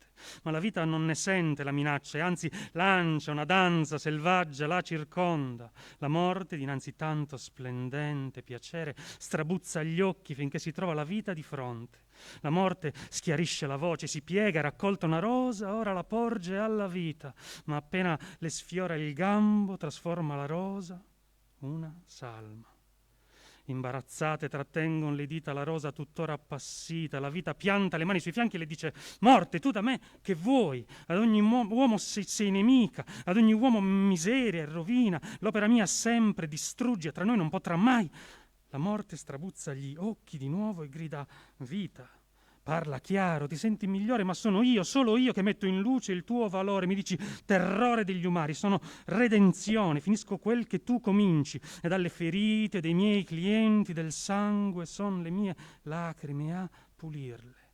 Mi desidera da tanto tempo la gran parte degli uomini, alla fine di un duro giorno di lavoro saluto come un'amica, la faccio breve come un bacio, un colpo. Tu, d'altra parte, vai per le lunghe di crisi in crisi e nessuno davvero sa il tuo senso. Forse sono io il culmine della vita, un termine, uno straripare di ogni organismo, l'orgasmo più grande. Tod, gestorben, kreischt das Leben und kehrt ihm weinend nun den Rücken zu. Ach, wenn ich nur könnte, lächelt der Tod und fügt entschuldigend hinzu: Leben, bitte verzeih mir meine aufgebrachten Worte. Hab gesehen so viele Morde, als dass ich den Sinn von irgendetwas noch verstehe. Doch dich verletzt zu sehen tut weh. Vielleicht sind weder du noch ich gut oder böse, du, die im Vordergrund lebhafte, ich, der im Hintergrund mysteriöse. Vielleicht sind wir beide füreinander geschaffen, weil wir einander Sinn erschaffen. Denn ohne mich kannst du nicht sein und ohne dich bin ich dein Schein. Siehst du denn nicht, dass wir abhängig voneinander? Das Leben lauscht aufmerksam, wenn auch ein klein wenig durcheinander. Es betrachtet den Tod durch tränengesäumte Augen, seine letzten Worte, die will es ihm glauben. Und in seinem Kleidchen zinnoberrot greift es zaghaft nach des Todes Rose, die da herabhängt, so lose von dessen bleicher Hand gehalten. Und als das Leben des dürren Blattskeletts Falten sachte berührt, spürt die Blume neue Kraft. Das Leben selbst schenkt den neuen Lebenssaft, sodass die Rose erwacht zu solcher Röte, wie selbst der Abend sie niemals besaß. Des Todes Hand, so blass wie Glas, greift zögernd nach der Hand des Lebens. Und so war die Symbiose des Nehmens und Gebens durch die Bekanntschaft des Todes und seines Lebens. Così sbianca la vita più smunta della sua controparte, tremano le labbra, lo sguardo torbido. Morte, ma vai a morire, stride la vita, si gira dalle spalle e rompe in pianto. Ah, solo potessi, sorride la morte, aggiunge un po' contrita: vita, ti prego di scusare le mie parole esacerbate. Ho visto troppi assassini per capire ancora il senso di qualsiasi cosa. Vederti ferita mi duole. Forse tu e io non siamo né bene né male. Tu davanti, vitale, io in fondo un mistero. Siamo fatte forse l'una per l'altra e l'un l'altra diamo senso, perché tu senza me non hai esistenza e io senza te son tua parvenza. non vedi l'un dall'altra, dipendiamo. La vita ascolta attenta, poco confusa, con occhi umidi guarda la morte, le vuole credere le ultime parole nel suo vestito rosso fiammante, la sfiora dolce, la rosa della morte che pende lì spezzata, appena trattenuta da quella mano bianca. E quando la vita le sfiora dolce, le rughe ischeletrite delle fragili foglie, sente il fiore nuova forza, la vita stessa riversa nuova linfa e la rosa si risveglia così rossa che la sera non lo era stata mai. La mano della morte, tanto spenta come vetro, sfiora lenta quella della vita. E così la simbiosi del tanto preso quanto dato, e così la conoscenza, il far la corte della vita e la sua morte. Caterina Venti. Ringraziamo Caterina Venti che nonostante la giovane età ha già girato mezza Europa, Africa e Sud America e si è esibita davanti a migliaia di persone, in particolare alla finale di Berlino nel 2019. Ci stiamo quasi avviando verso la fine. Parlando invece di vita e di morte, mi viene in mente qualcosa da chiedere a Dome, che durante il periodo del Covid, come voi sapete, ci sono state tante vittime purtroppo anche vicine a noi, ma ci sono state per fortuna anche persone che hanno avuto questo virus e sono sopravvissute e possono raccontarlo. Ora Dome è una di queste persone che purtroppo ha avuto la sfortuna, o forse la fortuna per quello che è venuto dopo, magari che ti ha creato a livello di energie o anche di stimoli, di subire, diciamo, questa esperienza, anche magari raccontandola su Facebook, che ci dirà qualcosa, e poi di sfruttarla, mettiamo così, di utilizzarla per creare qualcosa che adesso sta nascendo pian piano, che è una scuola di poetry therapy, di poesia, che viene utilizzata per la guarigione e l'autoguarigione delle persone. Se ci vuoi parlare di questa esperienza, Dome. Sì, vi volevo solo avvisare che mancano solo 2 ore alla fine dell'incontro. No. Ci sono altre 3 performance. Ci sono già, qualche spettatore ha già messo radici nel pavimento e vedo sollevare qualche piastrella di basalto. Allora, no, semplicemente questo. In realtà l'esperienza del Covid, ma in realtà la scuola di poesia terapia e di poesia performativa e scrittura poetica è nata il 1° febbraio. Dopodiché noi siamo partiti con il primo laboratorio, avevamo programmato tutta una serie di azioni fino a maggio e niente, ne abbiamo fatto uno, poi abbiamo chiuso la scuola. Quindi la scuola ha aperto e ha chiuso in modo assolutamente performativo. Il sogno di ogni alunno. Poi abbiamo approfittato di quest'estate per andare avanti con dei lavori e adesso ripartiamo con 3 mesi di attività di poesia terapia per aiutare le persone a fare prevenzione primaria, a lavorare sulle fragilità, in particolare quelle legate al Covid. Io, diciamo così, sono, tra virgolette, un sopravvissuto non tanto del Covid, ma dei 3 mesi di isolamento forzato. Del pronto soccorso di Monza, tra l'altro. Del pronto soccorso di Monza, perché, diciamo così, sono stato, ho avuto la sciagurata idea di andare al pronto soccorso quando ero nel picco del problema di aver contratto il Covid, ma non ero poi così grave, assolutamente, non ero da pronto soccorso.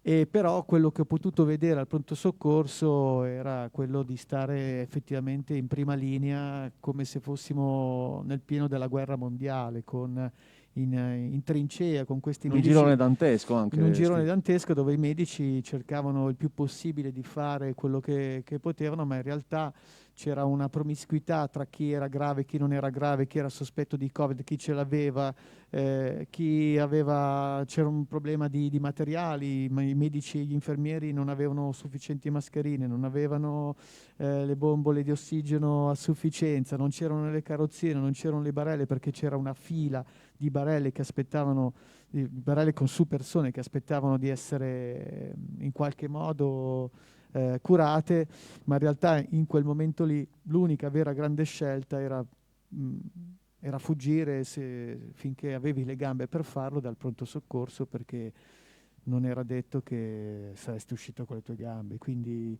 dopo essere stato per 5 ore in quell'immaginario, in quel girone dantesco, ho capito che mi sarei salvato solo andando via dall'ospedale. Così è stato, insomma.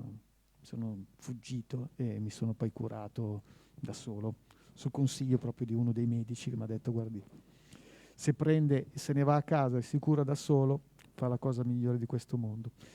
E io non aspettavo altro che mi dicesse questo e sono andato via. Da lì poi però è partito un lavoro di riflessione su di me, sulla vita, su quelle che sono le grandi occasioni irripetibili che abbiamo, compreso questo corpo, e facendo il più possibile dar frutto al tempo che abbiamo a disposizione. Quindi ancora di più siamo partiti con la scuola di terapia, di poesia terapia, con il massimo dell'impulso, dell'energia, e anche per me, insomma, sto cercando il più possibile di non buttare via più il tempo.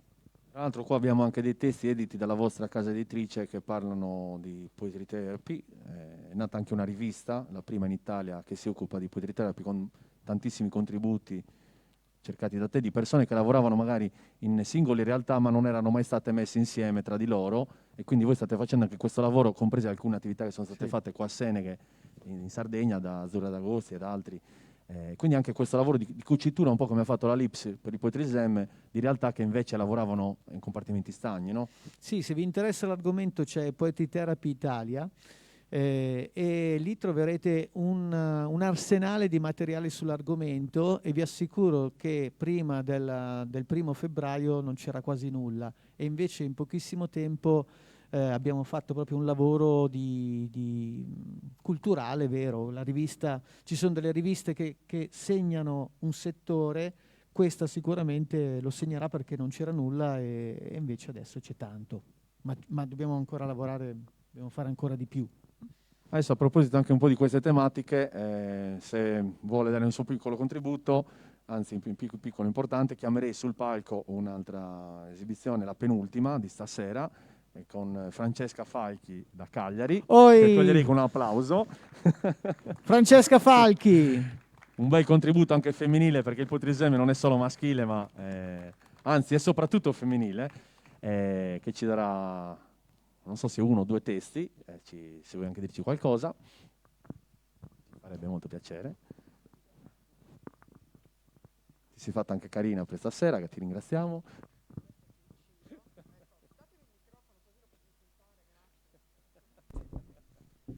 Ecco, adesso lo posso insultare, mi potete sentire tutti. Non ce n'è donne che fanno Poetry Slam perché c'è uno strapotere maschile. Non è vero.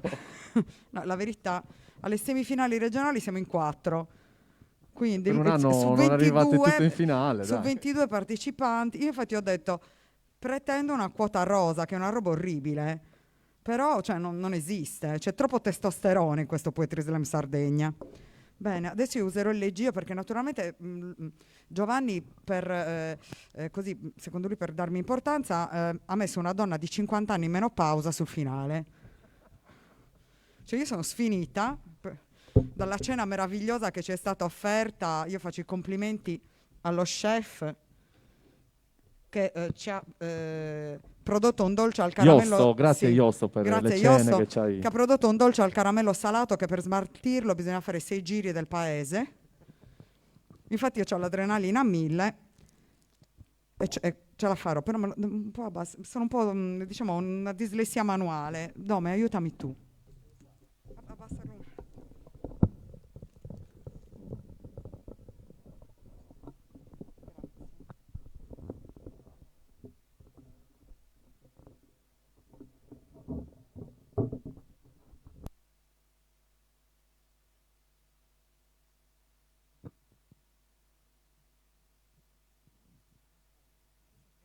Grazie, mi metto gli occhiali perché come tutte le donne in menopausa di 50 anni sono presbite.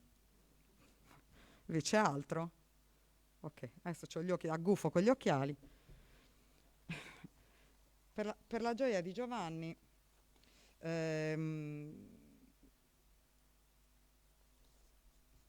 ora di che è una poesia. Ho bisogno del vostro aiuto, così magari vi svegliate un attimo, perché là c'è un torpore là in fondo. Sentono le sedie che scricchiolano per cercare la posizione del sonno. Allora, no, la verità, sente... E anche il reuma, perché diciamo che c'è un filo di umidità. Questa poesia l'ho scritta a ridosso dell'inaugurazione del Ponte Morandi, dell'ex Ponte Morandi, insomma, questa ristrutturazione che speriamo regga a lungo, non come l'altra. Ho bisogno del vostro aiuto e vi chiederei, allora, quando io faccio questo gesto, che non vi sto salutando per svegliarvi, dovete recitare quella meravigliosa filastrocca che recitavate da bambine, cioè sotto il ponte di Baracca c'è Mimì che fa la cacca. Ci proviamo? Così vi svegliate anche i ragazzi meravigliosi là in fondo che me ne aiutate a trovare un bagno. L'età, la volete vedere? Io faccio così e voi dite, poi quando faccio così state zitti, perché se no me lo fate sopra. Facciamo la prova? Beh. Sotto il ponte di Baracca c'è Mimì che fa la cacca. Ce l'abbiamo detto noi 4. Adesso lo dite voi, urlate, tanto non vi sentono lei farlo. Proviamo, 1, 2, 3.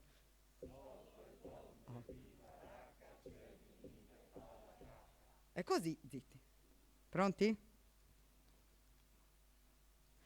Sotto il ponte di Baracca c'è Mimì che fa la cacca. Sorvolare, sul volare, gente cade senza rete. Fischia il corpo come morto, senza fili, plana piombo. Ossa rotte, trave ferro, non c'è pace mentre atterro. Tra macerie senza forma, dove sembra che io dorma.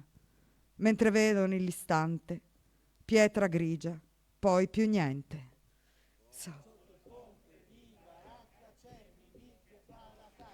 Sorvolare, sul brillare, case rotte, trave ferro. Non c'è pace ma mi afferro. Al mio nome, a chi io sono, mentre volo senza suono, gente urla senza prete, Dio lo osserva ma non vede, che il minore ben sfruttato, se poi muore è risarcito, dal servizio patinato, del fotografo griffato.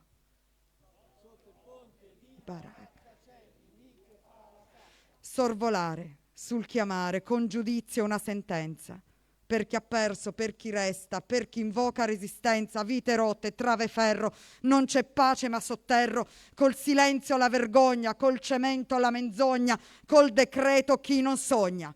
Sotto il ponte di Baracca c'è Mimì che fa la cacca. Sotto il ponte di Baracca c'è Mimì che fa la cacca. Sotto il ponte. Rete rotta, trave ferro, morto tace, non c'è pace, foto resta, niente piombo, urla volo, non c'è suono, vite ossa, case pietra, Dio ci osserva ma non resta. Sotto il ponte di Baracca c'è Mimì che fa la cacca. Brava Francesca. Grazie. Ce ne fai un'altra? È brava Francesca, dove? Lo so che lo sapevo. Non ti bacio Giovanni Salis, non te lo do il bacio della buonanotte, scordatelo. C'è il Covid. E là, con la mascherina funziona uguale. E che non mi vedi il rossetto bellino che ho. Allora, per rimanere in tema di Covid, no? Nel 2019 il 7,7% della popolazione italiana era sotto il livello di povertà. Cosa vuol dire? Che le persone non erano in grado di avere il denaro per acquistare i beni base. Questa percentuale nel 2007 era del 3,1%. Nel 2020, quindi quest'anno, con l'avvento del Covid, noi non sappiamo a quanto sia questa percentuale.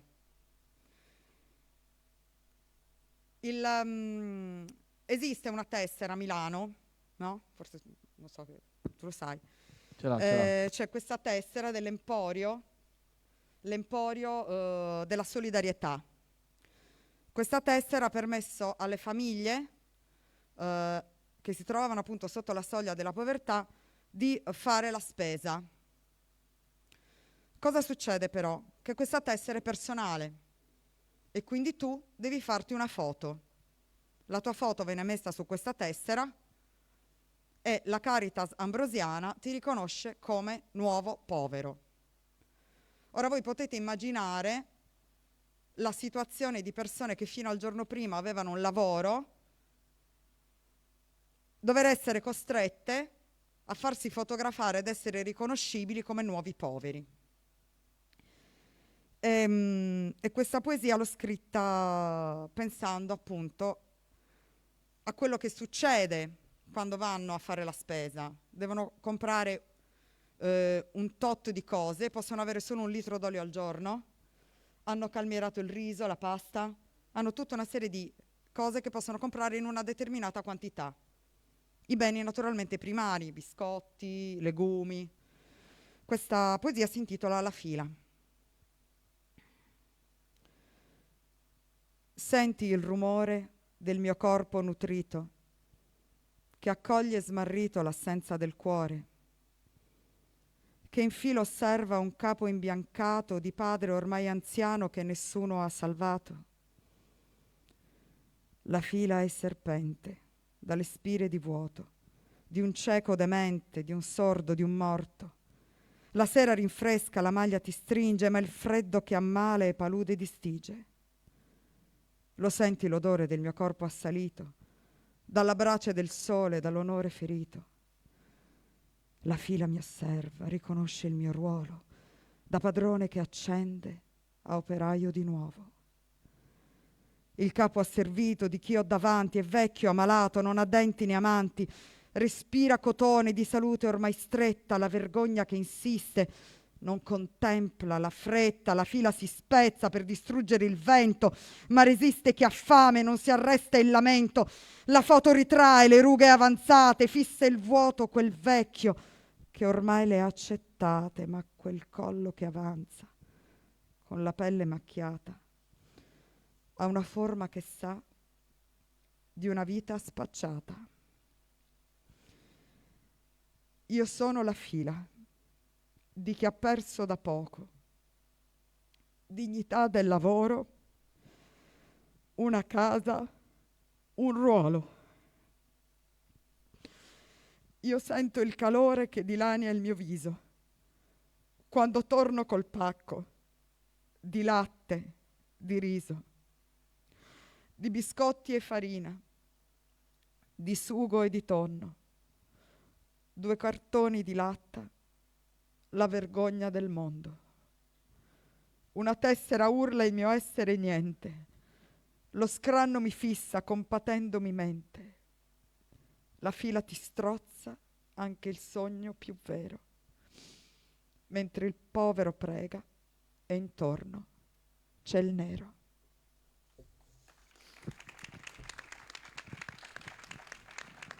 Questa era Francesca Falchi, attrice e drammaturga di Cagliari, che vive per scrivere, ma di scrittura non vive. Però è felice lo stesso, vero Francesca? Sì, e soprattutto vi ho dato una botta d'allegria sul finale, ragazzi. Me l'ha chiesto Giovanni Salis. Falchi, non fare le comiche, fai quelle un po' più d'impatto. Grazie per l'ospitalità, Seneghe. Grazie Francesca, grande anima. Grazie Francesca. Prima della la penultima esibizione, perché poi chiuderà chiaramente Dome, volevo fare una piccola riflessione sul fatto che una delle critiche che viene mossa al Poetry Slam è quella di essere proprio una sorta di arte dell'intrattenimento o comunque affabulatoria o che cerca di impressionare il pubblico. Tu cosa ne pensi di queste critiche che comunque hanno forse anche un fondamento, non lo so. Noi siamo abituati a pensare, a collegare la parola intrattenimento con la TV, quindi tutto ciò che è concettualmente intrattenimento è per noi negativo, per la nostra cultura italiana è negativo. Però la televisione, come ha detto giustamente Pasolini, è un medium che si pone dall'alto verso il basso, quindi ti getta a te spettatore continuamente delle informazioni senza che tu possa replicare. Invece nel Poetry Slam questo non accade, perché lo spettatore non è mai spettatore perché è attivo, quindi al limite è un fruitore, anzi è un co-creatore. Quindi quello che noi facciamo qui è quello di far diventare l'intrattenimento non un aspetto negativo, ma invece una forma d'arte a tutti gli effetti. E la capacità, poi, per esempio, un'opera d'arte è sempre capace di intrattenere. Quando tu passi davanti a una serie di opere d'arte, ce n'è una che ti catalizza, che riesce a tenerti attaccato a sé, sta facendo, in realtà ti sta trattenendo, quindi ti sta intrattenendo. In questo senso va concepito questo termine e quindi bisogna togliergli tutta questa polvere che arriva soprattutto dagli anni 70, 80 e 90 e invece restituirgli una dignità. Anche le parole hanno una loro vita, no? Quella la parola intrattenimento probabilmente può entrare finalmente in un'accezione positiva e non più solo negativa. Invece quella impressionabile, impressionare le persone, cercare di catturarle ugualmente. Ma perché prima anticipava Brancale che quando noi diciamo il testo ad alta voce non lo stampiamo su carta, ma lo rendiamo pubblico, lo pubblichiamo. Dove lo pubblichiamo? Lo pubblichiamo nell'anima delle persone, all'interno, nel paesaggio interiore delle persone. Questo paesaggio interiore è un po' come una pellicola cinematografica, come una pellicola fotografica. Quindi per far sì che in 2-3 minuti il nostro testo, che sarà detto una sola volta, resti memorabile nella memoria delle persone, dobbiamo per forza impressionare quello che diciamo, e il modo con cui lo diciamo è un modo per impressionare nelle persone questo dire, questo fare, no? Poesia deriva dal greco poiein, che significa fare. Noi abbiamo bisogno che questo fare sia subito stampabile e impressionabile, a differenza del libro che invece poi per te singolarmente in privato leggerti 1, 2, 3, 4, 5, 7, 10 volte e ci puoi tornare e cogliere tutta la stratificazione del testo. Questo sul palco non può accadere, a maggior ragione nel Poetry Slam, e quindi l'arte di impressionare è uno dei meccanismi su cui si lavora di più, e quindi la capacità di affabulare. Bene, adesso a proposito di impressionare, io vorrei essere impressionato dal nuovo testo che ha scritto Sergio Garau, che è un evento a cui fare un applauso, che ci vuole regalare per questo spazio che ci ha concesso il Festival Cavour adesso Poetas, e quindi impressionaci Sergio. Mi esprimo. Allora sì, durante il Covid appunto io ho iniziato a leggere tutta la letteratura dall'inizio, quindi Gilgamesh, Iliade, Odissea, sono arrivato adesso fino a Sofocle. Quindi in quale momento migliore delle mezzanotte e 36 per un ripassino dei classici, diciamo.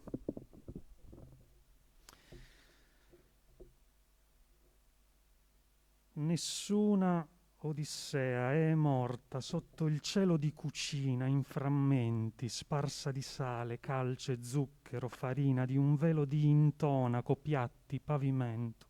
Lo zaino quasi pronto, illeso, il cellulare al 10%, il resto spento. Nessuna Afrodite è nata nelle acque di Cipro, seme del cielo mutilato, ammutolito, corpo in attesa, in corpo materno sospesa. Nessuna sposa Efesto, nessuna amante a Marte, nessuna guerra Eris, Paris, Era, Atena, Elena alla più bella, nessuna madre a Roma protegge il padre figlio in fuga dall'Ellade, sull'onde, dal fondo dell'Ade. Non il tempo di un respiro, non lo spazio della luce, solo sangue, suoni, nutrimento, prima, ultima, culla, buia, poi silenzio. Nessuna amata Saffo guarda il Tiaso, nessuna evade a mano armata, fame e fiamme, le tende del campo, nessuna si ferma sul filo delle parche spinato, l'ira cantami, nessuna ascolta le sirene del porto a Malmö. Nessuna odiata Europa parte dal Libano per Cnosso, ad orso bianco di toro. Nessun Minosse, giudice all'ingresso dell'inferno labirintico di carte, dà il permesso di divorare Arianne e condannarle. nessun Teseo a Colono segue il passo di Edipo, re, nessuna Europa si acceca, prima o dopo uccidere se stessa in cerca di nessuna Itaca, nessuna terra senza Aleph, senza Beta, nessuna amata, nata, morta, odiosissima Odissea. Sergio Garau. Sergio. Grazie Sergio. Prima di chiudere vorrei chiedere l'ultima domanda a Dome, poi lasciamo il palco per la Ma chiusura. non avete capito come funziona? Il Poetry Slam, in realtà noi stiamo già attuando un Poetry Slam. L'ultimo che resiste qui vivo vince. Ha vinto. È un esperimento Poi l'organizzazione- sociologico. No, l'ultima domanda e poi facciamo chiudere a Dome abbandonando il palco è il tuo progetto Fare Cuore, l'ultimo progetto che stai portando avanti, che cosa ci puoi dire che stai portando anche tramite il profilo Facebook? Come? Ah, ok. Dicevo, vuoi dirci qualcosa su questo nuovo progetto? Secondo me ha detto non me ne frega un cavolo. Sì, ho capito qualcosa del genere anch'io. E ha ragione, quindi è inutile che serve. Saltiamola questa domanda, gli faccio invece una ninna nanna di congedo.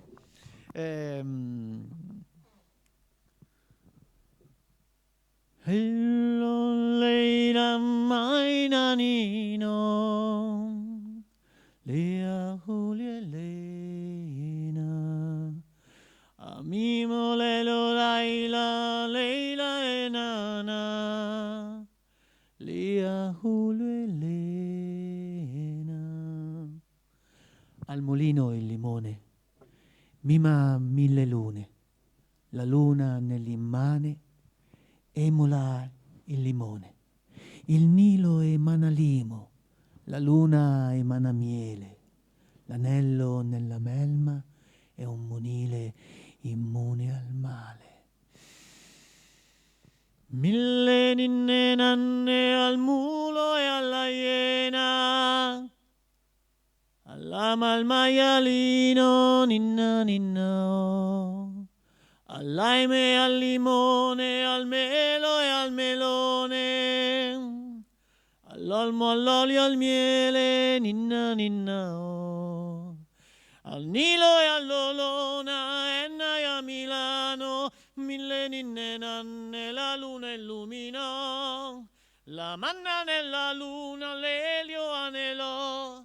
1000 ninne nanne, ninna ninna oh, in viola alle aiuole, e l'uomo in lino e lana, al molo i nieneni, e lumini a milioni. Un mulo alle ali, anomalo alieno, anime animali, anonime e leali.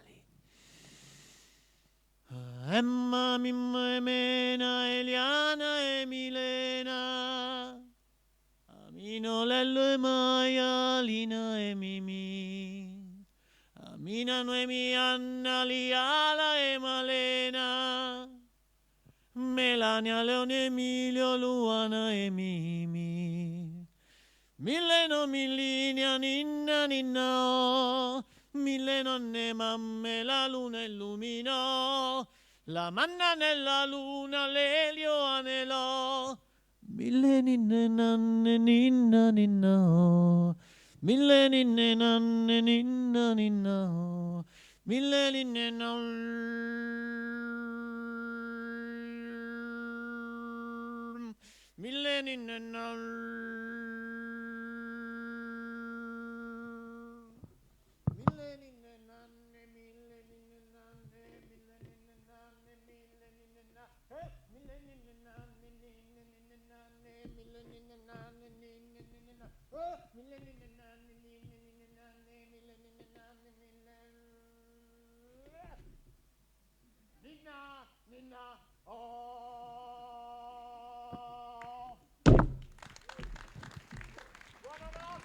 Ringraziamo Dome Bulfaro per averci ubriacato di poesia. Grazie, grazie a tutti. Ringraziamo naturalmente il Festival di Seneghe, ringraziamo Sergio Garau, Caterina Venti, Roberto De Montis, Alessandro Doro, Francesca Falchi, Roberto Nieddu, e grazie anche al pubblico, soprattutto grazie a al loro, pubblico. anzi, per la pazienza. I superstiti. E speriamo di rivederci l'anno prossimo. Comunque In ogni caso ci saremo o non ci saremo, noi saremo qua al festival ad ascoltare il palco. Grazie Luca. Prendete grazie il libro voi superstiti. Il libro si trova nello spazio della libreria qua a fianco. Grazie.